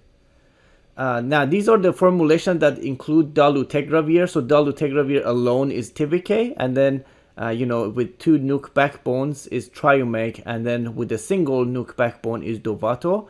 And of course, with the non-nuke, Juluca is dolutegravir plus and non-nuke rilpivirine. Now, in general, dolutegravir is well tolerated. One thing that may occur in some patients is insomnia, and also dolutegravir has been associated with weight gain. And in recent time, more data has emerged that this weight gain can be problematic, especially in patients who already have issues with pain management and are at risk of cardiovascular disease. One thing to note with Dovato, because it has a single agent against hepatitis B, there is a black box warning that if someone does have hepatitis B co-infection, there has been lamivudine resistant emerge. So that's important to screen patients for Hep B and make sure that the patients do not have Hep B co-infection when using this regimen. Isentress, which is raltegravir, this was one of the oldest integrase inhibitors. The issue is that you have to take it twice a day, so it makes it challenging for adherence. And more recently, a higher dose, so HD is for higher dose, came to the market. So basically, you can do it once a day, but still, these are pretty much big pills, and the patients have to take 2 pills once a day. And one unique adverse effect of raltegravir is CPK elevation. So this is, if you remember from daptomycin, can also increase CPK. So that's something to keep an eye on with raltegravir as well. Next, we have Cabenuva, which is a combination of cabotegravir, which is an integrase strand transfer inhibitor, and rilpivirine. Now, this is the long-acting version of rilpivirine with a half-life of several weeks. Now, it's co-packaged. It's not co-formulated. It's co-packaged, meaning that there will be 2 vials in the package. So there is 1 vial for cabotegravir and 1 vial for rilpivirine, and the content of the package shows that they actually give you everything you need, including the syringes and the needles. These are intramuscular injections that are injected monthly, and most recently was also approved for injections every other month. This is significant because of the monthly injections or every 2 months injection. It could potentially improve adherence, and also it can help with stigma. So if patients don't want to have a bottle of ART regimen laying around their home, and they can just get this injection. Now, because of the very long half-life of these 2 agents, there is concern that if you just inject it into somebody and they're going to have adverse effect, or if they don't tolerate it, the drug will be in their body for a very, very long time. So there was an optional oral lead-in where you actually give the short-acting version of these drugs, which are PO, and then see if the patients can tolerate before they transition to the intramuscular injections. Initially, this oral lead-in was required, but more studies came out that they actually found that the injections are very tolerable, so it's really no concern. But that's something that can be discussed with the patient if they're not comfortable getting these long-acting agents in case they don't tolerate it. There's the option to give the oral version to see if they tolerate it, and the oral version is called Vocabria. Now, another thing about this regimen is that for patients who are treatment naive, they do need to have their viral load suppressed before they can get this drug, because there's only 2 agents in there. So essentially, they need to be on another ART regimen and have undetectable viral load before they can switch to this, to make sure that resistance doesn't occur. And that's for now. In the future, as more studies come out, that may change in the future. But currently, patients need to be treated on another regimen and have undetectable viral load before switching to Cabenuva. Now, anytime you have protease inhibitors, so darunavir and atazanavir, they have to be taken with food. Darunavir specifically is a sulfa drug, so we have discussed sulfa allergy before. It's not necessarily a contraindication, but something to be cautious, especially if you have so many other options. And someone has sulfa allergy, you can use something else, because adherence is extremely important. So the last thing you want is someone is having a reaction because of this sulfur reaction and they stop taking it. Now with protease inhibitors, typically dyslipidemia can occur, so especially increased triglyceride and cholesterol. So that's something to keep an eye on, especially with HIV patients. HIV itself is a risk factor for cardiovascular disease. One more thing with atazanavir is that a unique adverse effect is unconjugated hyperbilirubinemia. So that's something to monitor when patients are on atazanavir. Which basically, some of the manifestations is, when they have hyperbilirubinemia, they can actually start to look, have a yellowish color. Some clinicians call this bananavir, referring to the yellow color. But, given that we have so many other options, they're really not a good reason for people to be on atazanavir anymore. Relpeverin should also be taken with food. The non-nukes are only active against HIV-1. They don't have activity against HIV-2, which in general is not an issue because HIV-1 is the most, by far the most common virus in the US. And, it can cause rash, hepatotoxicity, hyperlipidemia. So this also includes increased in triglyceride as well as increased LDL. And if patients were to overdose or achieve supratherapeutic concentration, it has relpeverin can also cause QTc prolongation. Efavirenz, of course, should be taken on empty stomach because food increases its level to unsafe levels, and there are serious adverse effects, so including depression and suicidality, including people who attempted suicide. So it's a very serious adverse effect. So it's important that the patient take it on empty stomach, or if they already have psych issues at baseline.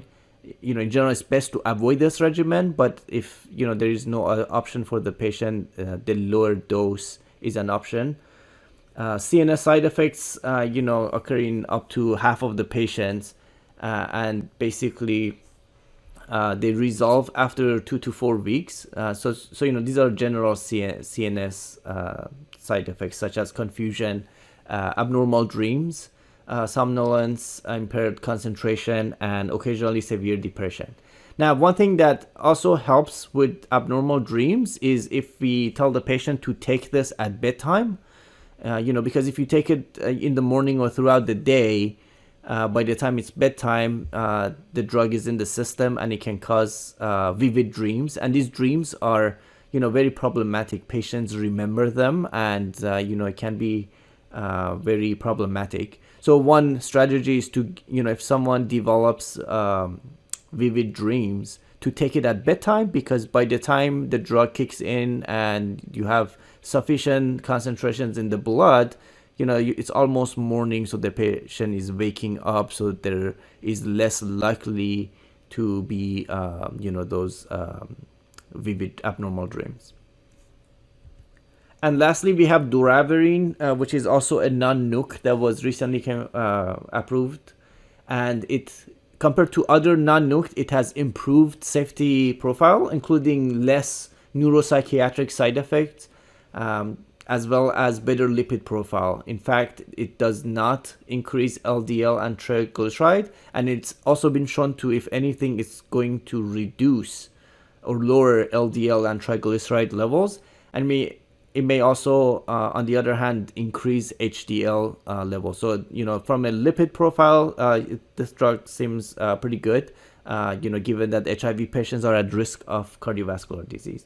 The other advantage of this drug is higher barrier to resistance, including it, it has been shown to maintain its activity against viruses that are resistant to efavirenz or relpeverin, for example. Currently, it's considered alternative because of limited data. So it's only been on the market for a couple of years. So, in time, it's likely that, either it becomes first line, or it might find its niche for patients who have resistant developed to other non-nukes. This concludes this presentation.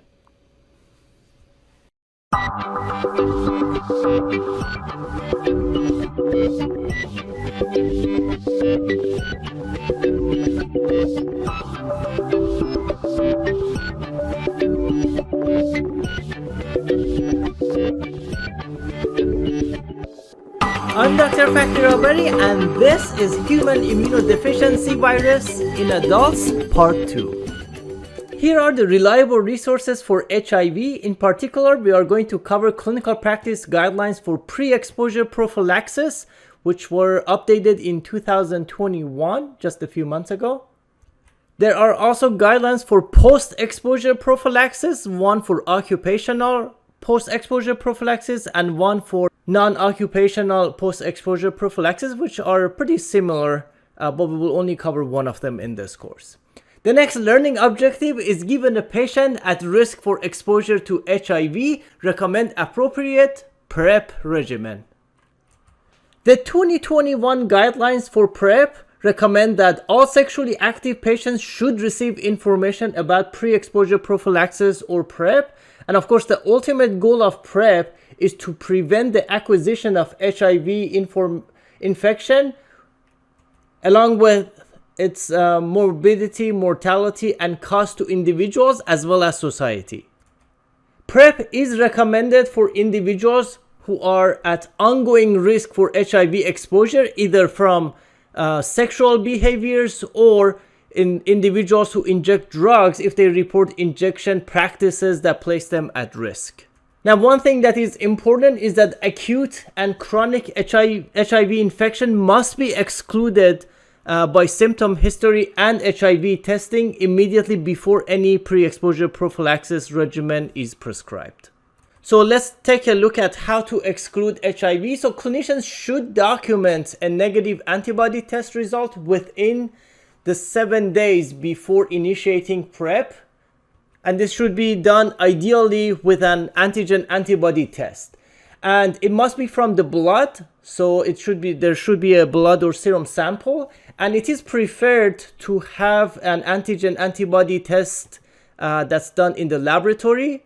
And that if that's not available, then a point of care antigen antibody test can be done still on the blood. Now, I emphasize that the sample needs to be from the blood because rapid tests that use oral fluids should not be used, specifically because they can be less sensitive than blood tests. So there would be high risk of false negative. The guidelines also state that clinicians should not accept patient-reported test results or documented anonymous test results. Now, let's take a look at the algorithm that's in the guidelines. So this is for people who are not on pre-exposure prophylaxis or any prophylaxis, including post-exposure prophylaxis. So for someone who is about to be initiated for the first time on PrEP, the antibody antigen test is preferred from the blood. And then if the results are positive, of course, this is considered HIV positive, and then they will be excluded from being initiated on pre-exposure prophylaxis. And then if in fact this is confirmed to be a true positive, then they need to be transitioned into treatment of HIV. Now, for individuals where they either test negative or if there is indeterminate test, the next thing to consider is if they have had HIV exposure in the past 4 weeks, and if they have signs and symptoms of HIV, acute HIV infection. If the answer is no, because the results are either negative or indeterminate, it's safe to assume the patient does not have HIV, and it will be safe for them to initiate PrEP. Now, if the answer to this question is yes, a second test needs to be done from the plasma to confirm the results. So this can be either another antibody antigen assay, or it could be an RNA assay, HIV-1 RNA assay. And of course, if either of these are positive, the patient is HIV positive. If either of them are negative, it would be HIV negative, and then the patient can be started on PrEP. Now for the RNA assay, the level that would be significant would be 200 copies per ml. So if the level is less than 200 copies, for example, if it's 150, it could potentially be a false positive. So it is recommended to get another level and find out, if that's a false positive or negative. But in general, if it's at least 200 copies or higher, it's considered a positive result. Now let's take a look at PrEP regimen. In general, there are three groups of individuals who can qualify to receive pre-exposure prophylaxis. The first group is men having sex with men or transgender women having sex with men. The second group is heterosexual men and women. And the last group is persons who inject drugs. Now, in general, we don't have enough data available for PrEP use in transgender men, so that's why they're not included in this chart. But for the largest group by far is MSM or transgender women having sex with men. So we have two oral options available for this group. So either emtricitabine plus tenofovir disoproxil fumarate, so Truvada. This is once a day daily oral regimen, or the safer option, tenofovir alafenamide in combination with emtricitabine. This is also once a day oral regimen. So these two oral options are available for MSM, but for heterosexual men and women, as well as people who inject drugs, we only have Truvada once a day as an option. So Descovy has not been studied in these two groups. We also most recently have an injection regimen. So this is cabotegravir. That's intramuscular injection into gluteal muscle. So this is, it's not something that can be done at the community pharmacy. So it has to be done at the clinic by the physicians. This is a long-acting agent. So cabotegravir has a very long half-life. So the way the regimen works is that the first injection is done, and then the second injection is done 4 weeks later. But then thereafter, the injections are every 8 weeks. So this is intended to improve adherence, as well as people who do not want to take oral regimens daily. So, they just have to get one injection every 8 weeks. And this will be done by the clinicians. Now, it is important to note that you should not combine the oral and injectable. So patients receive either the IM injections, or they can get once a day oral options that I mentioned up here. And with the oral options, it's recommended to give patients no more than 90-day supply. That way they have to come back for their refill, and that makes sure that the patients receive their follow-up, so including HIV testing, because we're not giving a full regimen. This is only 2 nukes that are used in PrEP. So in case this PrEP fails and the patient gets acute HIV, you don't want to have a regimen in those patients with only 2 nukes, because that could lead to resistance. So it's important to check at least every 3 months, check for HIV. In case the patient tests positive for HIV, they need to be transitioned to a full ART treatment.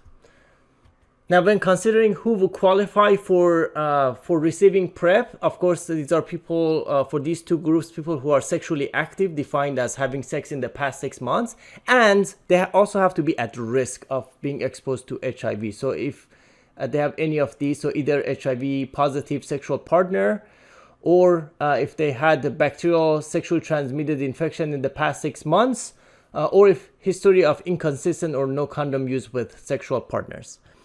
And then for persons who inject drugs, to qualify for PrEP, they need to have either HIV positive injecting partner, or if they participate in sharing injection equipment such as needles, that would put them at ongoing risk, so they qualify for receiving PrEP.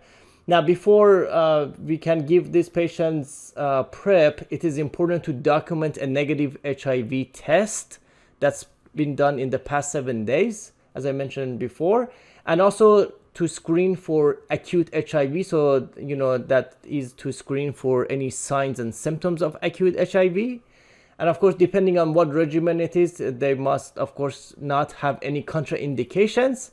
And for tenofovir, we know that renal function is important. So if somebody is getting a PrEP that includes TAF or tenofovir alafenamide, creatinine clearance must be at least 30. And if it's tenofovir disoproxil fumarate, the creatinine clearance has to be at least 60. Now, these cutoffs are specifically for PrEP, not for when you use these agents for actual treatment of HIV as part of ART. So there are different cutoffs for creatinine clearance for full treatment, but for the purposes of PrEP, these are the cutoffs. So if somebody's creatinine clearance is 40, for example, they cannot get TDF plus emtricitabine for PrEP, but they do qualify to get TAF plus emtricitabine. And there is no cutoff for cabotegravir. So cabotegravir is a integrase strand transfer inhibitor. It's not renally cleared. Now let's take a look at the options. So in general, efficacy of PrEP, either oral or injectable, it is dependent on adherence to ensure that plasma drug levels reach a protective level. It's important to note that the time from initiation of PrEP to maximum protection against HIV infection is unknown. So when somebody initiates these, it's not clear if they have the protection immediately or, a few days later. But we do know from pharmacokinetic studies, specifically from Truvada, is that, we get enough concentrations of Truvada in different sites. So it really depends on the site. So if it's, for example, people who inject drugs, the site of infection will be blood. So some sources say it will take 7 days, others say 20 days. So it's safe to assume that somewhere, in the first, it will probably take around 2 to 3 weeks before this pre-exposure prophylaxis is fully effective in preventing HIV infection through blood.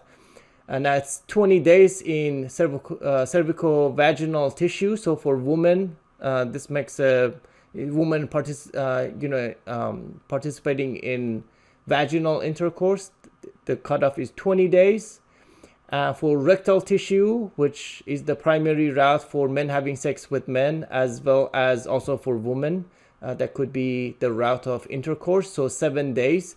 And, it's faster for rectal because these are oral regimens. So, it goes through the mouth all the way through the colon. So it goes, because these are oral regimens, they go to the site that's of interest immediately. Whereas for cervicovaginal tissue, it needs to be absorbed first and go into the blood, and then blood needs to go to the vaginal tissue and transfuse for this drug to achieve concentration. So it's longer, it takes longer to get enough concentrations in the vaginal tissue. And we don't have any data in as far as penile tissue. Now, these are based on Truvada when it comes to Descovy, which was approved for PrEP in 2019. We don't really have the PK data, so it's not clear how long it will take. If we had to guess, it will probably be similar to Truvada, but the truth is that we just don't know. And as I mentioned before, Descovy has not been approved for heterosexual couples or people who inject drug. It just has not been studied. It has only been studied in MSM or transgender women.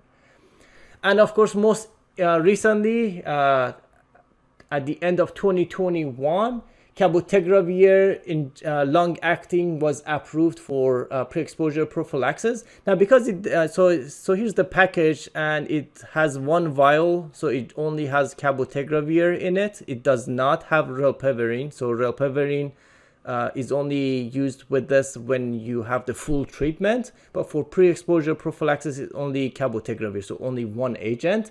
Now, because it's a long-acting, it takes several weeks for the body to clear this.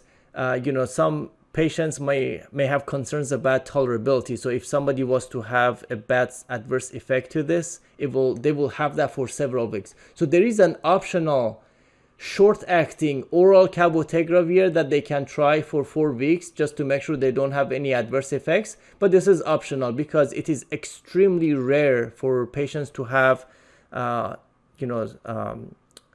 intolerable adverse reactions to this drug.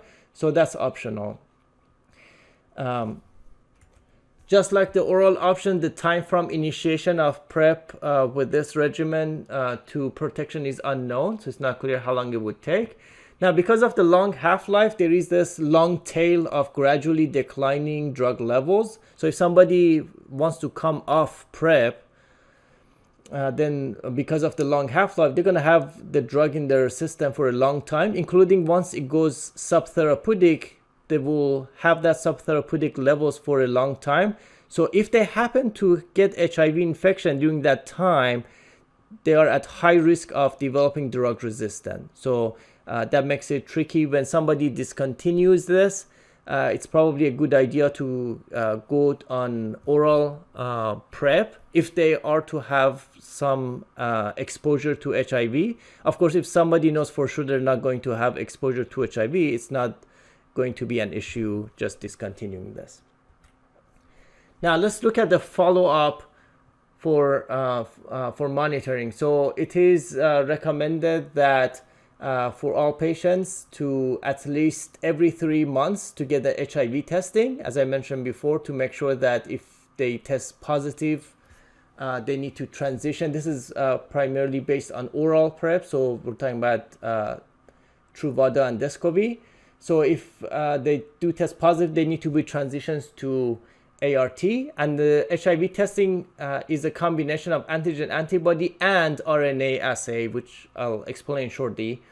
And then because of the risk factors for getting HIV and STIs are the same, so bacterial STI screening is also recommended. Now it's recommended more frequently for MSM and transgender women, so every 3 months, whereas for everybody else, bacterial STI screening is recommended every 6 months. And of course, as part of these every 3 months, it's important to assess signs and symptoms of acute HIV, as well as side effect assessment, so we can manage side effects to improve adherence. There could be other reasons for non-adherence, so it's important to do a full adherence assessment and provide support to patients. And depending on what risk factors they have, it's also important to continue to assess those risk factors, because if they don't have those risk factors, then they may not need to be on PrEP continuously. So if somebody doesn't have those risky behaviors anymore, they can come off PrEP. And for people who inject drug, it is important to assess access to clean needles and syringe, and in fact it would be important to provide to them clean needles and syringes, because if we don't, what ends up happening is that patients just share needles or use dirty needles that they find at various places. Of course, for women, it's important to do pregnancy tests. Now, if somebody is receiving tenofovir-based PrEP, it's important to assess renal function. If they are aged 50 years or older, or at baseline their creatinine count is less than 90, the renal function needs to be assessed every 6 months. Otherwise, if somebody is younger than 50, or if their renal function is greater than 90 at baseline, they can just be assessed every 12 months for renal function. And then every 12 months also, it is important to assess weight and lipid panel if they are receiving TAF. So TAF only, TAF specifically is associated with weight gain and dyslipidemia. So that does not apply to TDF. And lastly, evaluate the need to continue PrEP annually. For the injectable cabotegravir, which is injected every 8 weeks or every 2 months, again, at 1 month after the first injections, it's important to get HIV testing, as well as checking for acute HIV and assess risky behaviors. and then every 2 months. And the reason these are shorter follow-ups is because they match the time that the patient has to come back to the clinic to get the injections. So essentially these are every 2-month injections. So if the patient is coming back to the clinic to get the injections, then there's opportunity to do HIV testing and make sure that they have access to clean needles and all the other things that we need to do. So at every 4 months, it's important to get STI screening for MSM. Every 6 months, STI screening for everybody else.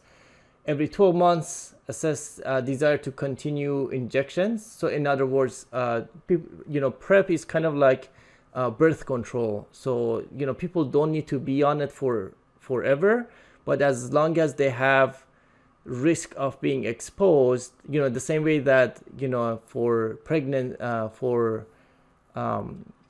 birth control, as long as somebody doesn't want to be pregnant, they receive birth control, but it's not for life. The same applies to PrEP. As long as somebody is at risk of being exposed to HIV, they can be on PrEP. But if those risk factors go away, for example, let's say they stop injecting drug, or if they change their partner and they're no longer being exposed to a sexual partner with HIV, then they no longer need to be on PrEP. And that's something that needs to be assessed every 12 months. Now, those follow-ups, it is recommended to do both antigen antibody testing and RNA assay. And that's important to reduce the risk of false negative and false positive. So if both of them agree, the results of both of these tests agree. So either if both of them are positive, you assume the patient has HIV. If both of them are negative, HIV negative. But if there is discordant between the two tests, either one or the other is positive and negative, then a new plasma specimen needs to be sent for RNA assay specifically, and then based on that confirmation, it's either HIV positive or HIV negative. Now, when it comes to adherence assessment and support, there are several approaches that can be effective. One is educating patients about their medications, helping them anticipate and manage side effects, asking about adherence success and issues at follow-up visits. So for example, you can say something like, many people find it difficult to take a medicine every day. Thinking about the last week, on how many days have you not taken your medicine? So this is asking, well, first of all, you make sure that the patient feels safe. So by making it, non-judgmental, that this can happen to a lot of people. And then secondly, asking an open-ended question so the patient can open up about their adherence. And helping them establish dosing routines that mesh with their work and social schedules. And providing a reminder system and tools. Addressing financial substance use disorder or mental health needs that may impede adherence, and facilitating social support. And of course, one counseling point is patients should be told to take a single missed dose as soon as they remember it, unless it is almost time for the next dose. If it's time for the next dose, they can just skip it and continue the regular dosing schedule. Please pause this video and review these key components of oral medication adherence counseling. Lastly, the Senate Bill 159 in California came into effect in July of 2020, and this is important because this new addition to the bill essentially lets a pharmacist furnish or dispense HIV PrEP as well as HIV post-exposure prophylaxis. In this part, I'm going to focus on the pre-exposure prophylaxis. And the bill says a pharmacist shall complete a training program approved by the board, which we provide that here in the school through this course. And then a pharmacist shall furnish at least a 30-day supply and up to a 60-day supply of PrEP if all of the following conditions are met. Now, this is slightly different than the guideline, because the guideline, which is in general for physicians, the limit is up to 90 days. For a pharmacist is up to 60-day supply, but at least a 30-day supply until, and this is essentially to link them to care so they can follow up with a primary care physician. Now, it is important before a pharmacist can furnish it to make sure the patient is HIV negative, and this must be based on blood, not the oral saliva test, and it must be within the past 7 days. No self-reported signs or symptoms of acute infection, no currently taking contraindicated medications, and the pharmacist provides counseling to the patient on the ongoing use of PrEP, which may include education about side effects, safety during pregnancy and breastfeeding, adherence to recommended dosing, and importance of timely testing and treatment as applicable for HIV, renal function, Hep B, Hep C, STIs, and pregnancy for individuals of childbearing capacity. And the pharmacist shall notify the patient that the patient must be seen by a primary care provider to receive subsequent prescriptions for PrEP, and that the pharmacist may not furnish a 60-day supply of PrEP to a single patient more than once every 2 years. And the pharmacist initiating or furnishing PrEP shall not permit the person to whom the drug is furnished to waive the consultation required by the board. So they cannot waive all of this information. You are required to provide all this education to the patient.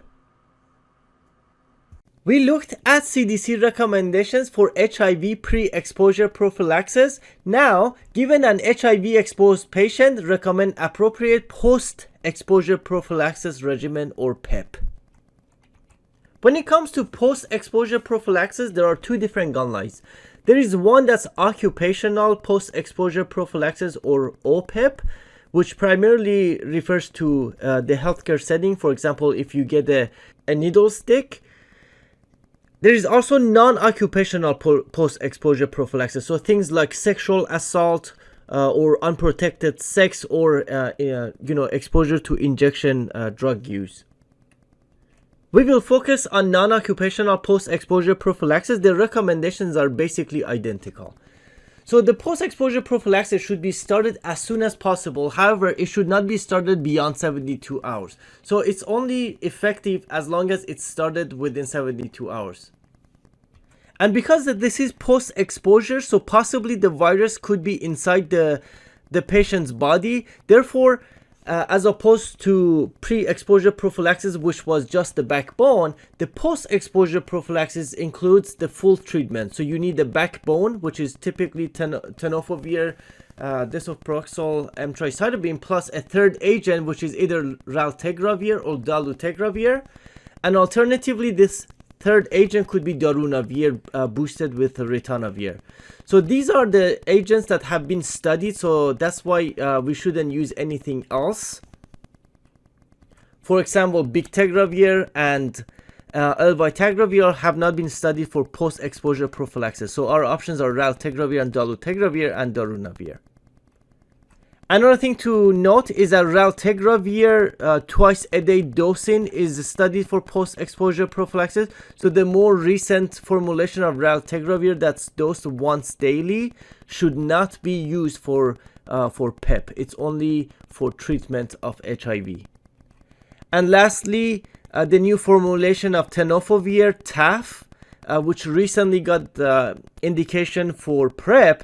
It's not indicated for post-exposure prophylaxis. So it has not been studied for PEP as of yet. So therefore, we have to use Truvada as the backbone plus a third agent. And of course, we don't use a bacavir-based backbone because there is no time to check for HLA-B 5701. We got to start treatment within 72 hours. And the treatment is for 28 days. So this is fixed. So we just treat for 28 days. And hopefully after 4 weeks the patient will not develop HIV infection. As always, it's important to provide education to the patient regarding adverse effects as well as checking for potential drug-drug interactions. So basically, when someone gets exposed to the virus, of course, if the the risk is negligible, the PEP is not needed. But if there is reasonable evidence that the patient has been exposed to the HIV, if it's been more than 72 hours since exposure, then PEP is not recommended. We'll just wait to check for HIV, and if the patient develops HIV, you just treat the HIV, because post-exposure prophylaxis will not be effective. But if it's been less than 72 hours, now post-exposure prophylaxis will be very effective. So there's potential to prevent HIV infection.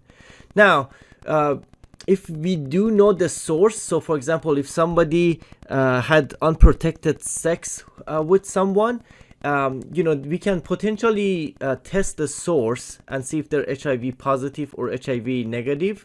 So if someone happens to be HIV positive, then definitely we start post-exposure prophylaxis.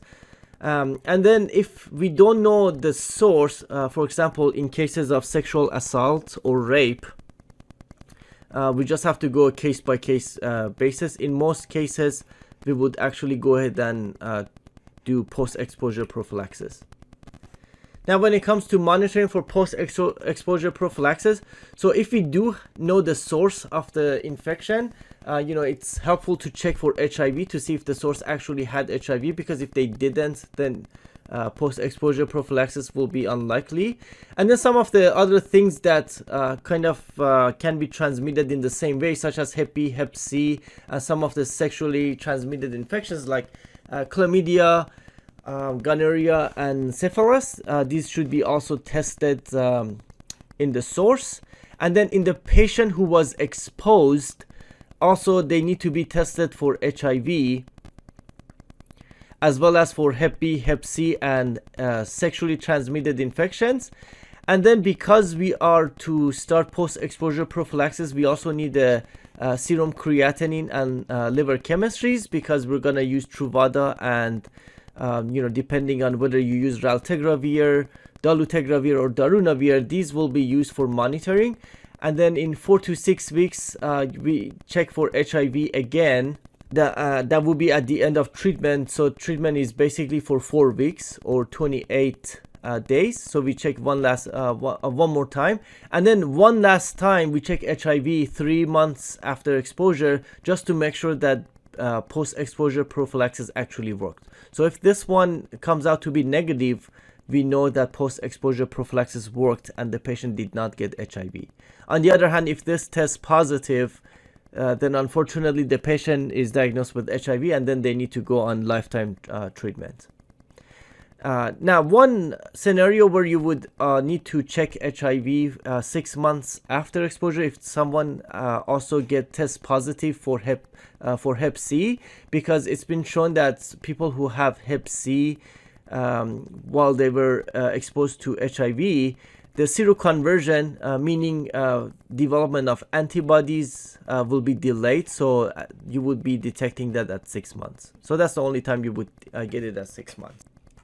And of course, in females of reproductive age, we also check for pregnancy at baseline and then at the end of treatment. And that's really just to make sure that we do a better job of follow-up, because if the patient does develop HIV, the patient can transmit the virus to the fetus. Now, depending on the situation, on how the patient got exposed to the virus, for example, if it was unprotected sex, and if the patient has that risky behavior frequently, it might be a good intervention to transition from PEP to PrEP. So once we complete the 28 days of post-exposure prophylaxis, we can have a conversation with the patient if they think that they will continue the risky behavior after PEP. If the PEP was successful and the patient did not develop HIV infection, then upon a negative HIV test, we can actually give patient PrEP. So, depending on whether you gave patient PEP formulation, either raltegravir with Truvada or dolutegravir with Truvada or darunavir with Truvada, this will be for 28 days, and then after 28 days you just give them Truvada as PrEP, and they will be on Truvada as long as they continue the risky behavior. Now, the Senate Bill 159, SB 159, that will be effective July 2020, expanded services of pharmacists to HIV PrEP as well as HIV PEP. So pharmacists can furnish HIV post-exposure prophylaxis starting July of 2020. as long as the pharmacy gets a training in it. So typically, I imagine a 1 hour CE will be required, or maybe if more CEs.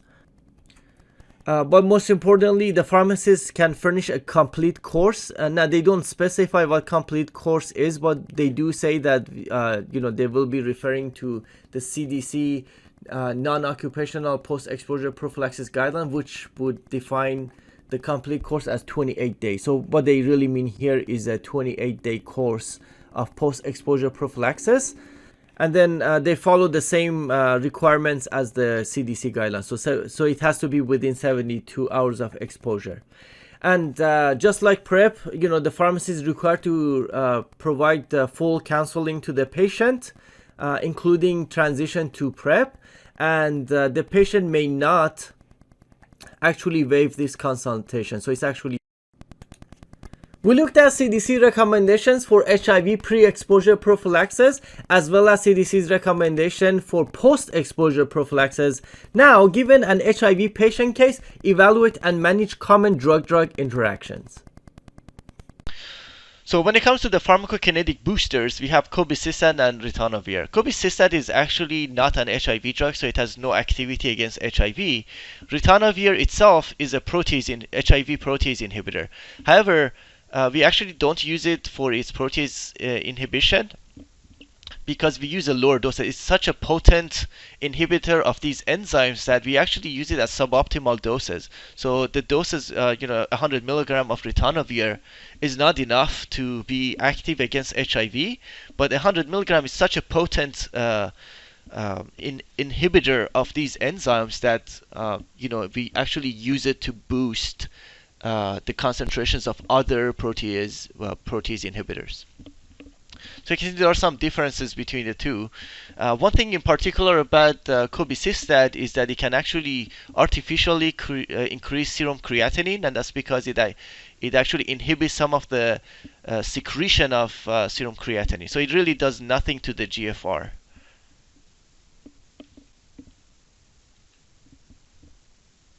So, obviously integrase strand transfer inhibitors are primarily the first-line agents that we use for treatment of HIV. So currently we have 4 on the market: raltegravir, dolutegravir, elbiterravir, and bictegravir. Elbiterravir is the only one that needs to be taken with food. They're pretty much all taken daily. Up until recently, raltegravir had to be taken twice a day, but now there's a new higher dose of it that you can actually take once a day. In particular, elbiterravir and bictegravir are actually substrates of 3A4. So elbiterravir itself actually needs to be boosted. So cobicistat will inhibit CYP3A4. So as a result, you will need less of elbiterravir. So the pills will be smaller, and also with the half-life that's a little shorter, 13 hours, you can still dose elbiterravir once a day because of that pharmacokinetic booster. Now, bictegravir, although it is a substrate of 3A4, it does not need boosting. So, you need smaller doses of bictegravir, so 50 milligrams. So also the pill is smaller than elbiterravir. So that's another reason that boosting was not needed for bictegravir, because for 50 milligrams the pill was small enough, whereas elbiterravir, even with a booster, you still need 150 milligrams. So if you didn't have that booster, you would probably need several times 150 milligram. So when it comes to drug interactions, elbiterravir will have the most, not because of elbiterravir itself, but because it has to come with cobicistat. So cobicistat will cause a lot of drug interactions, whereas the rest of them don't have a pharmacokinetic booster. One thing that bictegravir and dolutegravir have in common is that they both inhibit OCT2. And one thing that's important is metformin is actually a substrate of OCT2. So OCT2 is it's actually its function is to actually secrete metformin. So because they inhibit, you will see metformin levels increased. So that would be a significant drug interaction, because you will see a lot of diabetic patients on metformin. Bictegravir also inhibits MATE1.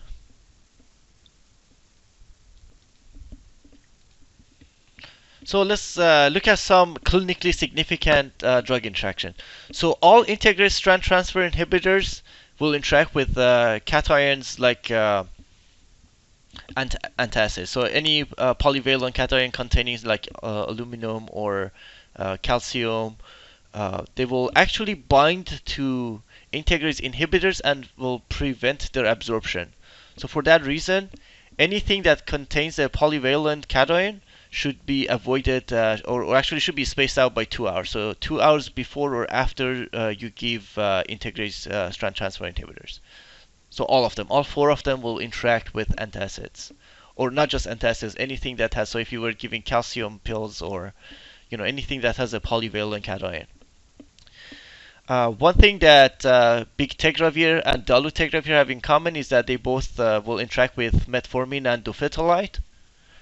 So when it says avoid, when I say avoid, I actually mean contraindicated. So dofetilide is actually contraindicated with bictegravir and dolutegravir. Metformin is not a contraindication, so you just adjust the dose.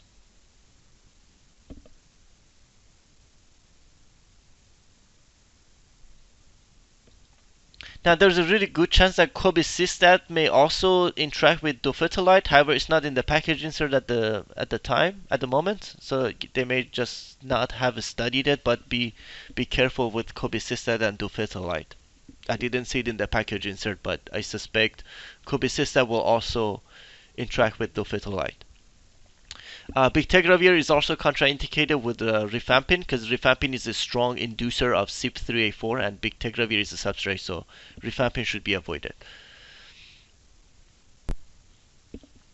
With elvitegravir, it's recommended to avoid anything that's a substrate of CYP3A4, like these statins are actually substrates of CYP3A4, and because cobicistat is a strong inhibitor, it's actually contraindicated to use these two. It is okay to use atorvastatin. The same goes with salmeterol. And then rifampin, of course, is a strong inducer of CYP3A4. That actually, because you actually need a pharmacokinetic booster for elvitegravir, so cobicistat is a strong inhibitor of CYP3A4, and rifampin is a strong inducer. So you should it's actually contraindicated to use rifampin because it will mess up elvitegravir levels. The same with some of the anticonvulsants like phenytoin. They're also inducers. So pretty much most inducers of CYP3A4 should not be used with elvitegravir because it needs help from a pharmacokinetic booster. And then, of course, because of cobicistat, patients use caution with hormonal contraceptives because cobicistat can inhibit and cause failure of hormonal contraceptives.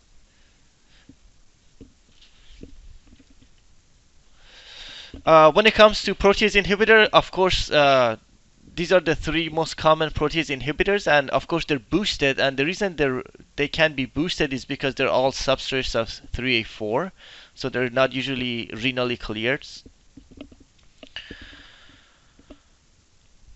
And for non-nukes, so efavirenz and rilpivirine are the 2 common ones that you use. Etravirenz actually, for food, you should take it after each meal. Food can actually increase etravirenz by 50%, so it's recommended to take it after meals. It doesn't necessarily mean empty stomach, but it just says take it after meals rather than with food. Now, these are all CYP3A4 substrates. One thing that's special about efavirenz is that it's actually an inducer of CYP3A4. So you will also see a lot of drug interactions with efavirenz. So for protease inhibitors here and rilpivirine, here are some clinically significant drug interactions. So again, because protease inhibitors are boosted, you should avoid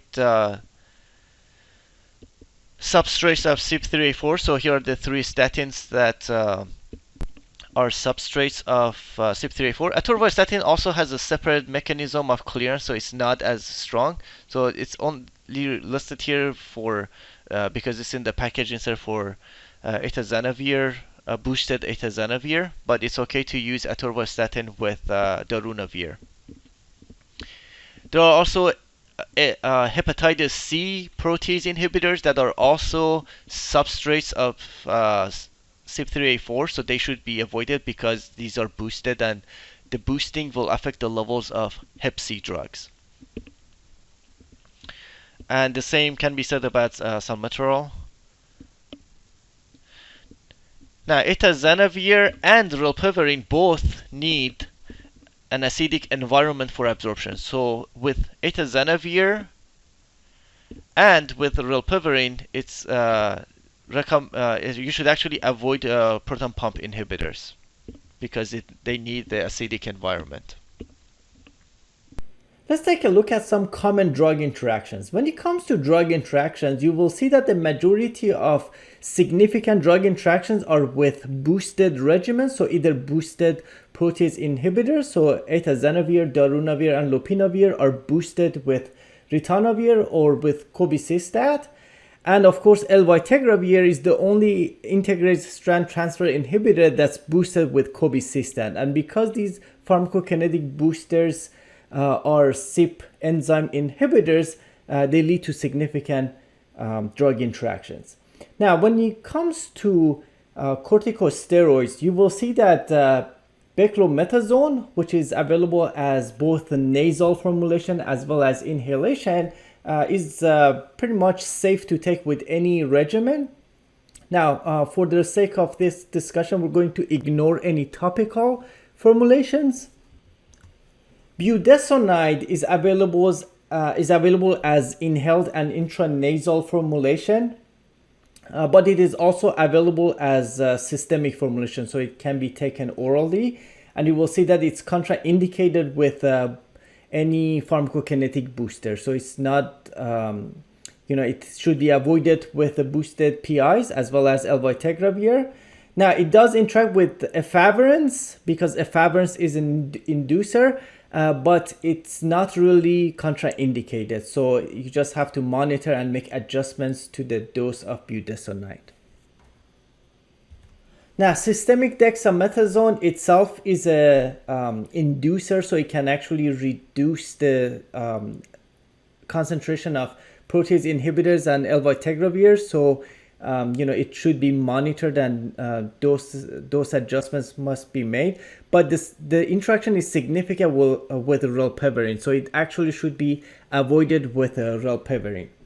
Now, fluticasone is available as inhaled and intranasal, and both the routes are actually contraindicated with boosted PI or boosted elvitegravir. Mometasone as well is available as intranasal or inhaled formulation, and both routes are contraindicated with cobicistat and with boosted protease inhibitors. Prednisone is systemic, and it does interact, but it's not contraindicated with boosted regimens and efavirenz. Salmeterol is inhaled. While it does interact, it's not contraindicated. So anything that's yellow, it potentially interacts, but it's not contraindicated, whereas the red boxes are contraindicated and should be avoided. And the green, of course, means no significant interactions. Now, triamcinolone is also available as inhaled or intranasal. It does interact with boosted regimens and efavirenz, but it's not recommended.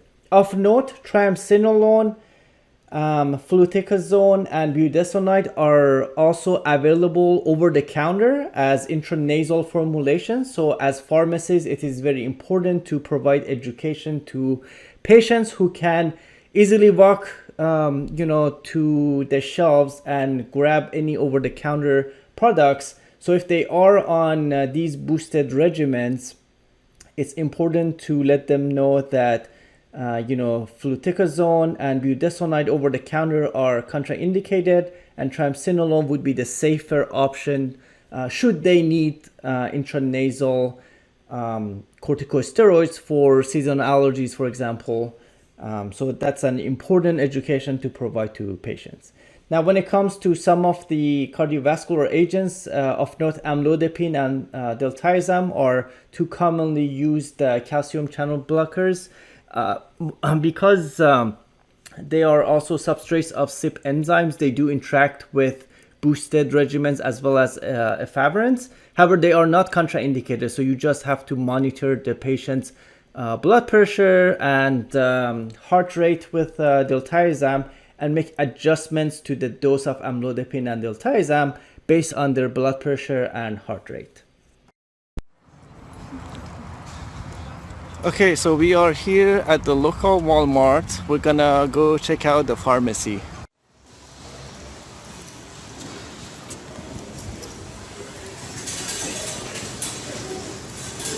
You know where the pharmacy is? Okay.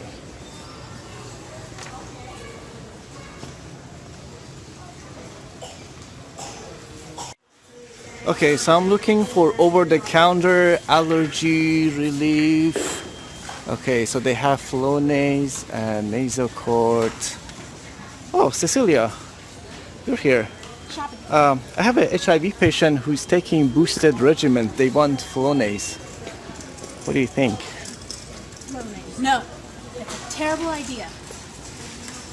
Flonase will interact with boosted regimen and non-nukes. Oh, what should I do then? Go this way. Nasocort. Nasocort? Yes. Oh, thank you. I'm here to help you. When it comes to hormonal contraceptives, CYP3A4 has a role, so both efavirenz and ritonavir can affect the levels of progestins. So because of that, it is recommended to use additional contraceptive methods when the patient is actually taking efavirenz or boosted regimens.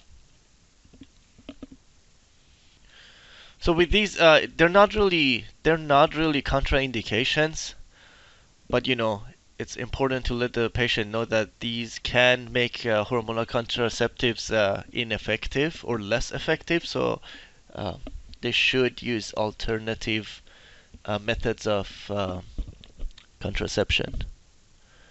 So primarily with boosted and efavirenz. So as I mentioned before, with statins, basically the three statins that go through CYP3A4 are listed here, but atorvastatin in particular doesn't primarily depend on 3A4. So historically, atorvastatin was considered a drug interaction with anything that affected 3A4, but nowadays we have data that atorvastatin is not as much affected. So the only exception is that with atazanavir, atorvastatin is actually contraindicated. But with with darunavir, for example, they just recommend the maximum dose, but it's okay to use atorvastatin with darunavir. So these two contraindicated with anything that has cobicistat or ritonavir. So anything that's boosted. We looked at pre-exposure and post-exposure regimens. We evaluated drug-drug interactions. Now, given a patient case where an adult patient with HIV is experiencing intolerable adverse effects, recommend appropriate management. So when it comes to adverse effects, of course, our the newest nukes actually are generally well tolerated, whereas the older nukes had severe toxicity. So mostly because of mitochondrial toxicity. So zidovudine, which is one of the oldest ones from the 80s, and we still use it because it's available in IV formulation, and also we have significant data in pregnancy. So it has all of those terrible side effects that all the old nukes have. Now with abacavir, of course, you can have hypersensitivity reactions, so it's important to check for HLA-B 5701 polymorphism. TDF is nephrotoxic and bone mineral loss. So osteotoxicity. And TAF is an improved version of TDF, so it's well tolerated. So it can still cause some nephrotoxicity and bone mineral loss, but it's not to the extent of TDF. And emtricitabine can also cause hyperpigmentation. So when it comes to, so you can see they have looked at the bone mineral density over 48 weeks in different studies, and they can see like how much bone mineral density loss has occurred once the drugs have been studied. So you can see that most bone mineral density loss occurs in the studies that actually has TDF. So tenofovir disoproxil fumarate, you can see all these yellow or orange, I guess, all these orange lines. There's significantly more bone mineral loss, whereas when we change that TDF to TAF, TAF is significantly less bone mineral loss compared to the other formulations that have TDF. Now, with the integrated strand transfer inhibitors, which are first-line recommended regimens, are pretty well tolerated in general, and so they are both effective and well tolerated, and they actually do pretty well against resistance. So that's why they are recommended first-line. One thing about raltegravir, it can actually increase creatine phosphate kinase or CPK. With elvitegravir, you can actually see proteinuria.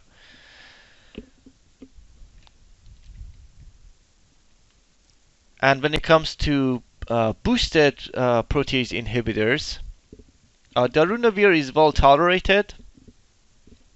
Lopinavir is a relatively older protease inhibitor, so you will see more adverse effects, especially some changes on EKG. Atazanavir can actually cause jaundice, so in a lot of areas they actually call it bananavir. So bananavir because it's common to see jaundice in patients.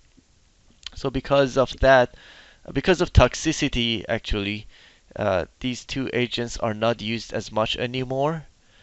Darunavir is better tolerated. So should we need protease inhibitor, typically darunavir is the drug of choice. And the reason we would need protease inhibitor is because they actually do significantly better against resistant HIV, even compared to second generation integrase inhibitors. So they are, typically when patients experience treatment failure because of resistance, protease inhibitors are drugs that we go to.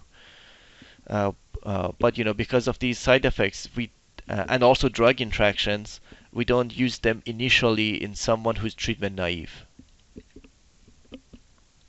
So with the non-nukes, the two that you will commonly see are efavirenz and rilpivirine. Rilpivirine is actually well tolerated. The reason we don't use it first line is because for rilpivirine to be effective, the CD4 count needs to be greater than 200 and a viral load less than 100,000 at baseline to start it. So that's, considering how many other options we have, that's a lot of things to look at. So rilpivirine is not first line anymore. But efavirenz actually has CNS toxicity. So one thing that a lot of patients will complain about is vivid dreams. So they could be so much that that the patient will actually stop taking it. Now, for a lot of patients, these are supposed to go away after 2 to 4 weeks of treatment. But if they persist after 4 weeks, then it's a good idea to switch them to something else, because as time goes on, this can lead to non-adherence. Another thing that's important, this CNS toxicity can also cause suicidal ideation, and that's actually the primary reason efavirenz is not first line anymore, because it actually increased the odds of suicide attempt and completion. As I mentioned earlier, cobicistat can actually block MAT1 or MAT1, and MAT1 can actually secrete creatinine. So by blocking this, it artificially artificially increases the levels of creatinine in the blood. So it doesn't really change GFR, but it can artificially increase serum creatinine. So here are some numbers. So cobicistat, because it increases serum creatinine, if you're using Cockcroft-Gault equation to calculate creatinine clearance, you will automatically get the number that's 15, can be up to 15 milliliters per minute lower. So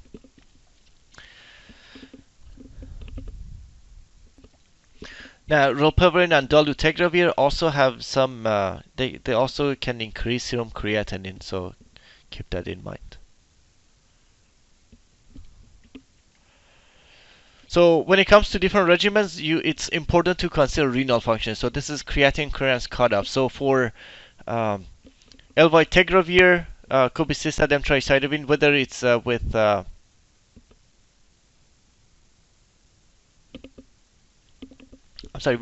TDF. So this is Stribild. So with Stribild, it's actually, so if the patient creatinine clearance is less than 70, it's not recommended to initiate it. So in order to start Stribild, which has both cobicistat and TDF, which can affect creatinine clearance, it has to be greater than 70. Now, if it's somebody's creatinine clearance is 72, and you started and it goes to 65, you can continue. But if it goes below 50, then it's recommended to discontinue, and that's in the package insert. Now, with darunavir, cobicistat, and TDF, the cutoff is also 70, but they don't really say anything about once it goes less than 70. So once it goes less than 70, you have to discontinue it because it doesn't have a statement about going less than 50. But with Stribild, definitely you can continue until it's less than 50. Once it's less than 50, you discontinue. But with darunavir, cobicistat, once it's less than 70, you discontinue. So you can see the cutoff for some of the other agents. So for most of them, whether it's TDF or dolutegravir, it's 50. If you use the TAF formulation, anything with TAF, whether there is cobicistat or not, with TAF the cutoff is 30. So definitely that improved it. And most recently we have the combination that doesn't have the backbone, so there is no TDF or TAF. So we have a dolutegravir with rilpivirine, and renal function doesn't matter. So for these combination, you can use it at any creatinine clearance.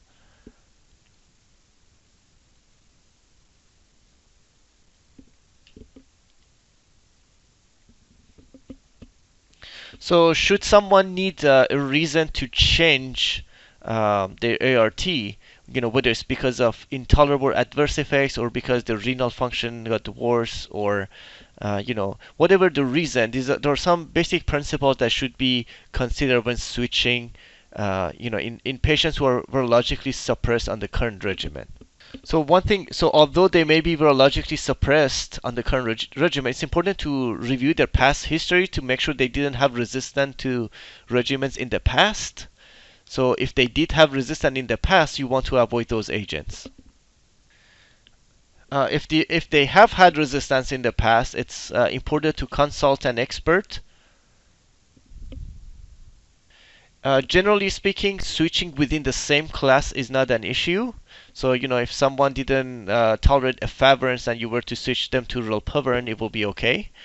However, if switching between classes is a little more tricky, so you really have to know what you're doing. So for example, if someone is on a protease inhibitor and you're about to switch them to a non-nuc, so if someone is on darunavir and you're about to switch them to efavirenz, you have to be careful and make sure that it will still be susceptible to efavirenz because you're switching between class.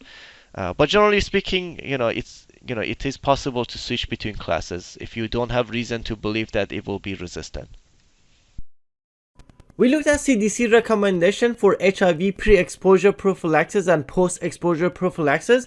We evaluated and managed common drug-drug interactions, and we looked at patients who experienced intolerable adverse effects and how to manage them. Now, let's educate an HIV patient on important lifestyle modifications.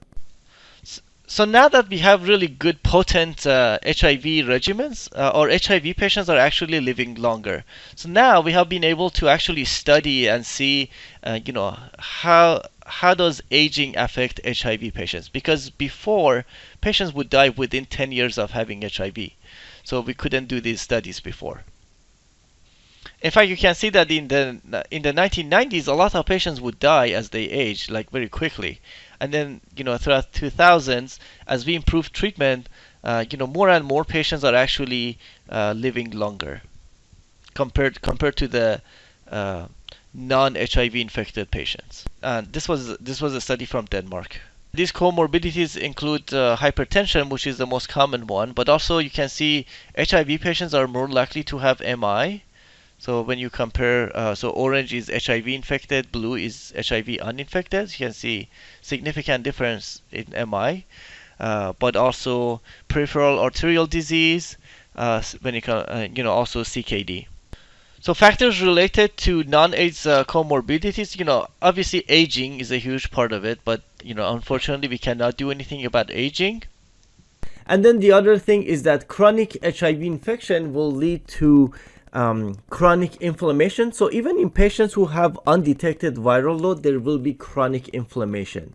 And as we know, inflammation can lead to fibrosis and multi-organ damage over many years. There's ART toxicity, so whether it's TDF causing bone toxicity or nephrotoxicity, that's something important for the pharmacist to monitor. So if someone is losing bone density, you may want to intervene and switch them from TDF to TAF or other regimens that are not as toxic. Another thing is that these patients, based on their risk factors, they could also be co-infected with other viruses such as hepatitis C. Of course, obesity, exercise, and diet and smoking are the most important lifestyle modifications. And the reason is HIV patients are at high risk of having cardiovascular disease. And because of that, these are things that are associated with cardiovascular disease. So it is extremely important to provide education to HIV patients who would benefit from weight loss. It's important for them to exercise, and it's important to also give them education about diet. In fact, most HIV clinics actually have a dietitian as part of the team, so that they actually get a comprehensive education about diet. So dietitians have an important role in the care of the HIV patient. Now, when it comes to so you can provide education for weight loss, exercise, diet, and smoking. The most important out of all of this is smoking. So these things can lead to inflammation, dyslipidemia, insulin resistance, and decreased physical functioning, which over time can lead to end organ disease such as cardiovascular disease, CKD, metabolic syndrome, and neuropsychiatric dysfunction. Again, most ART agents are generally well tolerated. When it comes to NRTIs or nukes, older NRTIs are more likely to cause dyslipidemia. Newer NRTIs are less likely to cause dyslipidemia. TAF in particular can increase triglyceride, LDL, and HDL. But overall, the ratio of total cholesterol to HDL is not changed. Newer NRTIs are unlikely to cause insulin resistance. Of course, we have discussed that TDF can, reduce bone mineral density, and TAF significantly less likely to do this. And when it comes to bone marrow suppression, this specifically happens with older NRTIs. So zidovudine is one of the older NRTIs that we still have on the market. And then with cardiovascular disease, abacavir is associated with MI, which is kind of controversial because FDA has not found a correlation between abacavir and MI, whereas some observational studies have. When it comes to integrase inhibitors, the boosted elvitegravir is also likely to increase triglyceride, LDL, and HDL, but it doesn't really cause anything else. Protease inhibitors, especially the older ones, were associated with dyslipidemia. Darunavir and atazanavir are, they can still increase triglyceride, LDL, and HDL, but not as much as some of the older protease inhibitors. And then with NNRTIs or non-nukes, efavirenz in particular can slightly increase triglyceride, LDL, and HDL. So in the 2018 American Heart Association guidelines for cholesterol management, they actually added HIV patients as one of the risk factors for having atherosclerotic cardiovascular disease. So they did say that for patients who are 40 to 75 years of age with LDL 70 to 189, and this is in the absence of clinical atherosclerotic cardiovascular disease, in the absence of diabetes. So if someone doesn't have those things and LDL is 70 to 189, if you calculate the 10-year risk score and it's 7.5 or higher, then someone who is also infected with HIV, they can benefit from statins more. So if you had a patient who you weren't sure if you should start a statin, but they had HIV, so that can push you toward actually prescribing a statin because they're more likely to benefit from it. And of course, these are the statins that are recommended, which I'll explain in a minute. So the following year, in 2019, the American Heart Association actually released guidelines for cardiovascular disease in people living with HIV. So this is HIV specifically. And they had two types of recommendation. One was lifestyle optimization, and one was pharmacoprevention of cardiovascular disease in HIV. So at the top of the lifestyle optimization is smoking cessation, followed by limiting alcohol consumption, increasing physical activity on a regular basis, and of course they refer to the 2018 guideline for dietary guidelines, which emphasize vegetable, fruits, legume, healthy protein sources, whole grains, and non-tropical vegetable oils.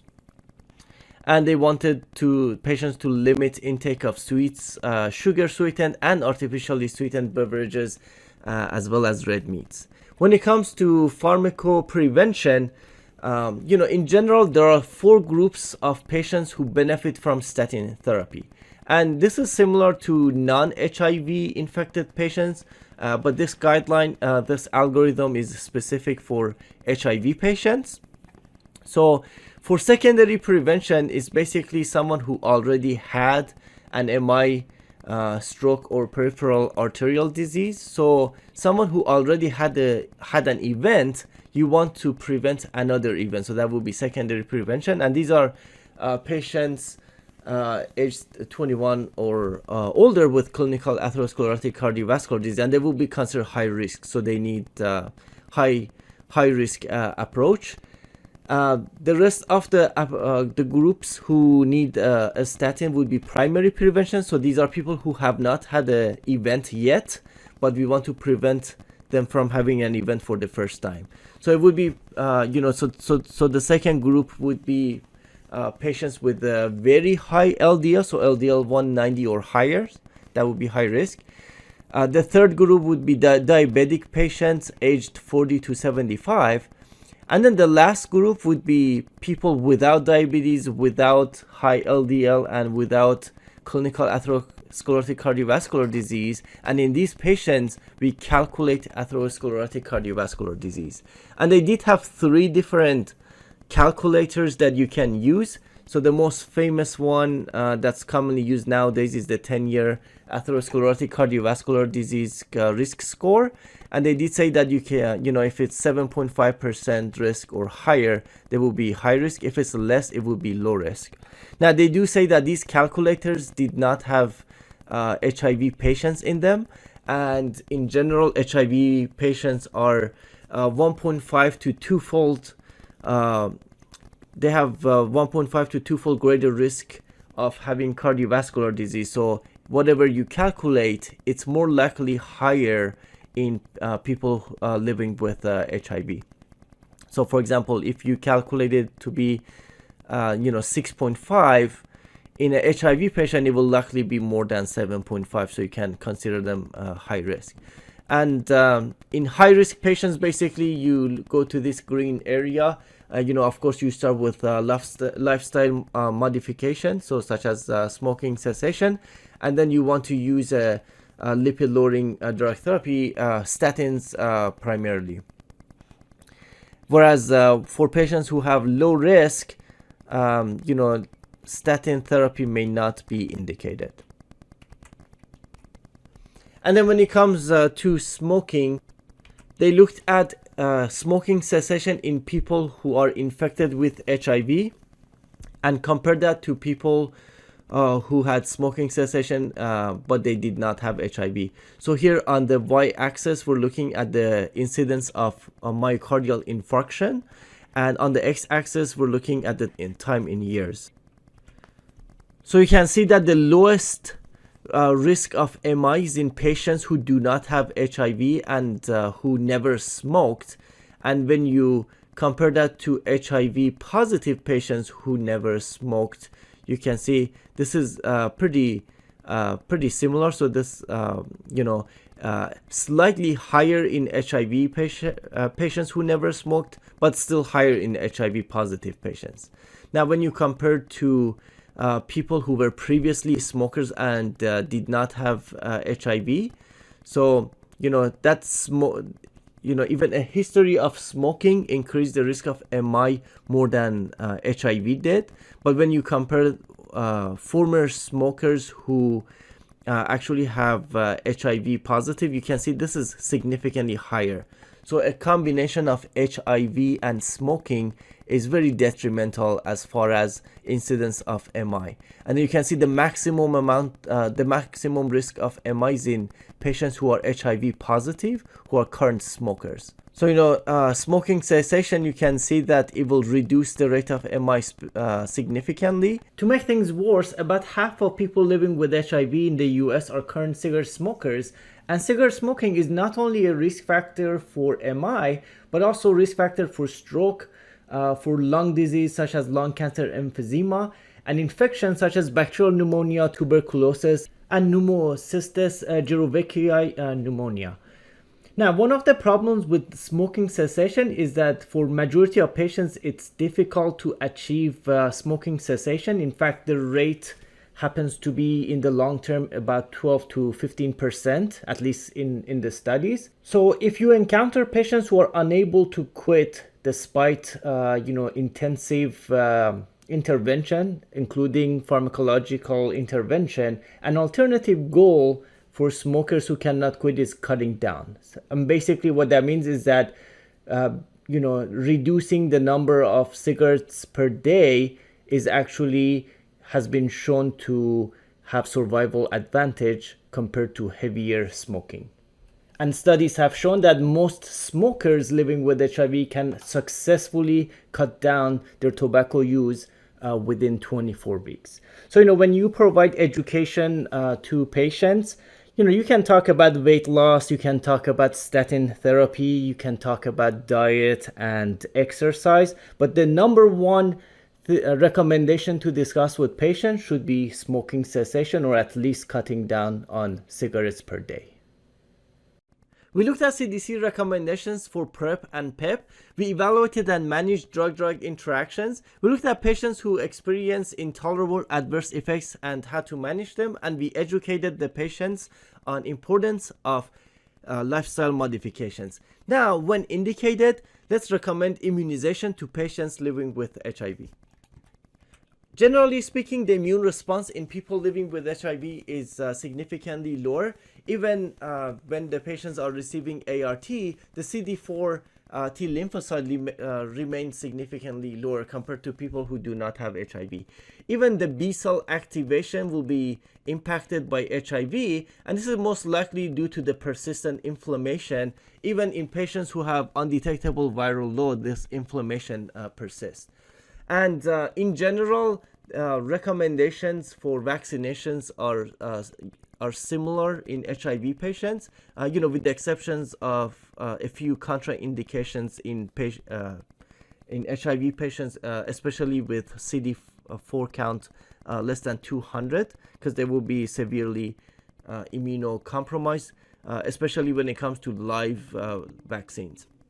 In general, the data for vaccine effectiveness in HIV is very low, which has led to under-vaccination in people living with HIV. So we need to do a better job of vaccinating HIV patients. Let's take a look at 2024 ACIP recommendations for immunization in adults.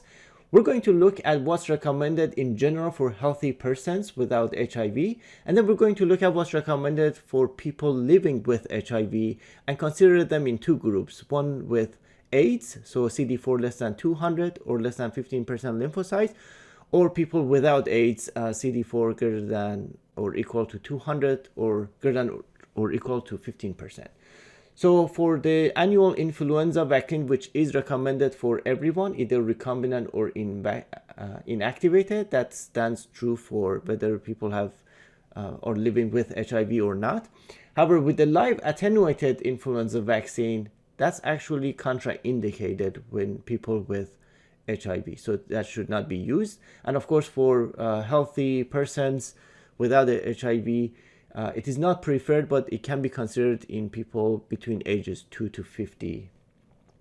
For pneumococcal, again, for people before age of 65, routinely, it's not recommended to give a pneumococcal vaccine. Certain conditions qualify people to get the pneumococcal vaccine, which includes HIV. So, and it doesn't matter the severity of HIV. So that's one of the reasons for people to get pneumococcal vaccine prior to age 65.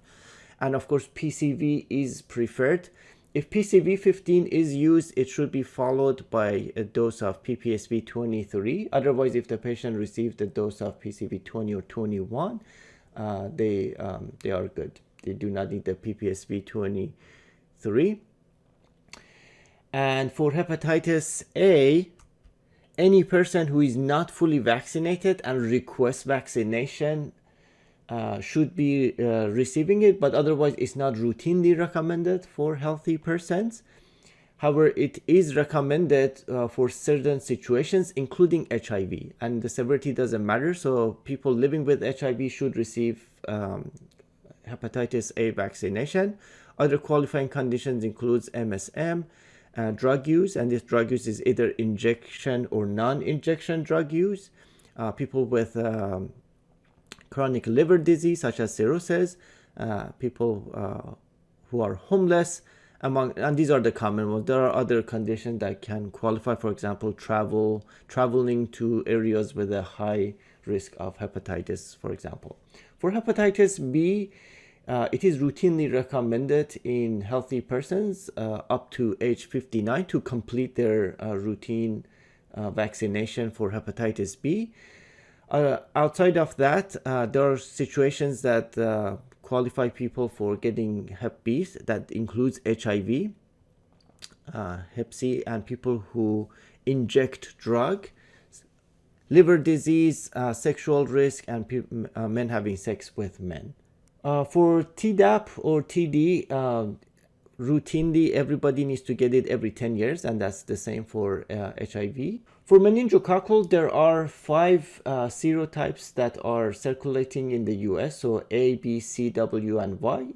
A, C, W, and Y is the one that's more likely to infect or affect people living with HIV. So while these meningococcal are not routinely recommended in healthy individuals, the ACWY is recommended for people who live with HIV.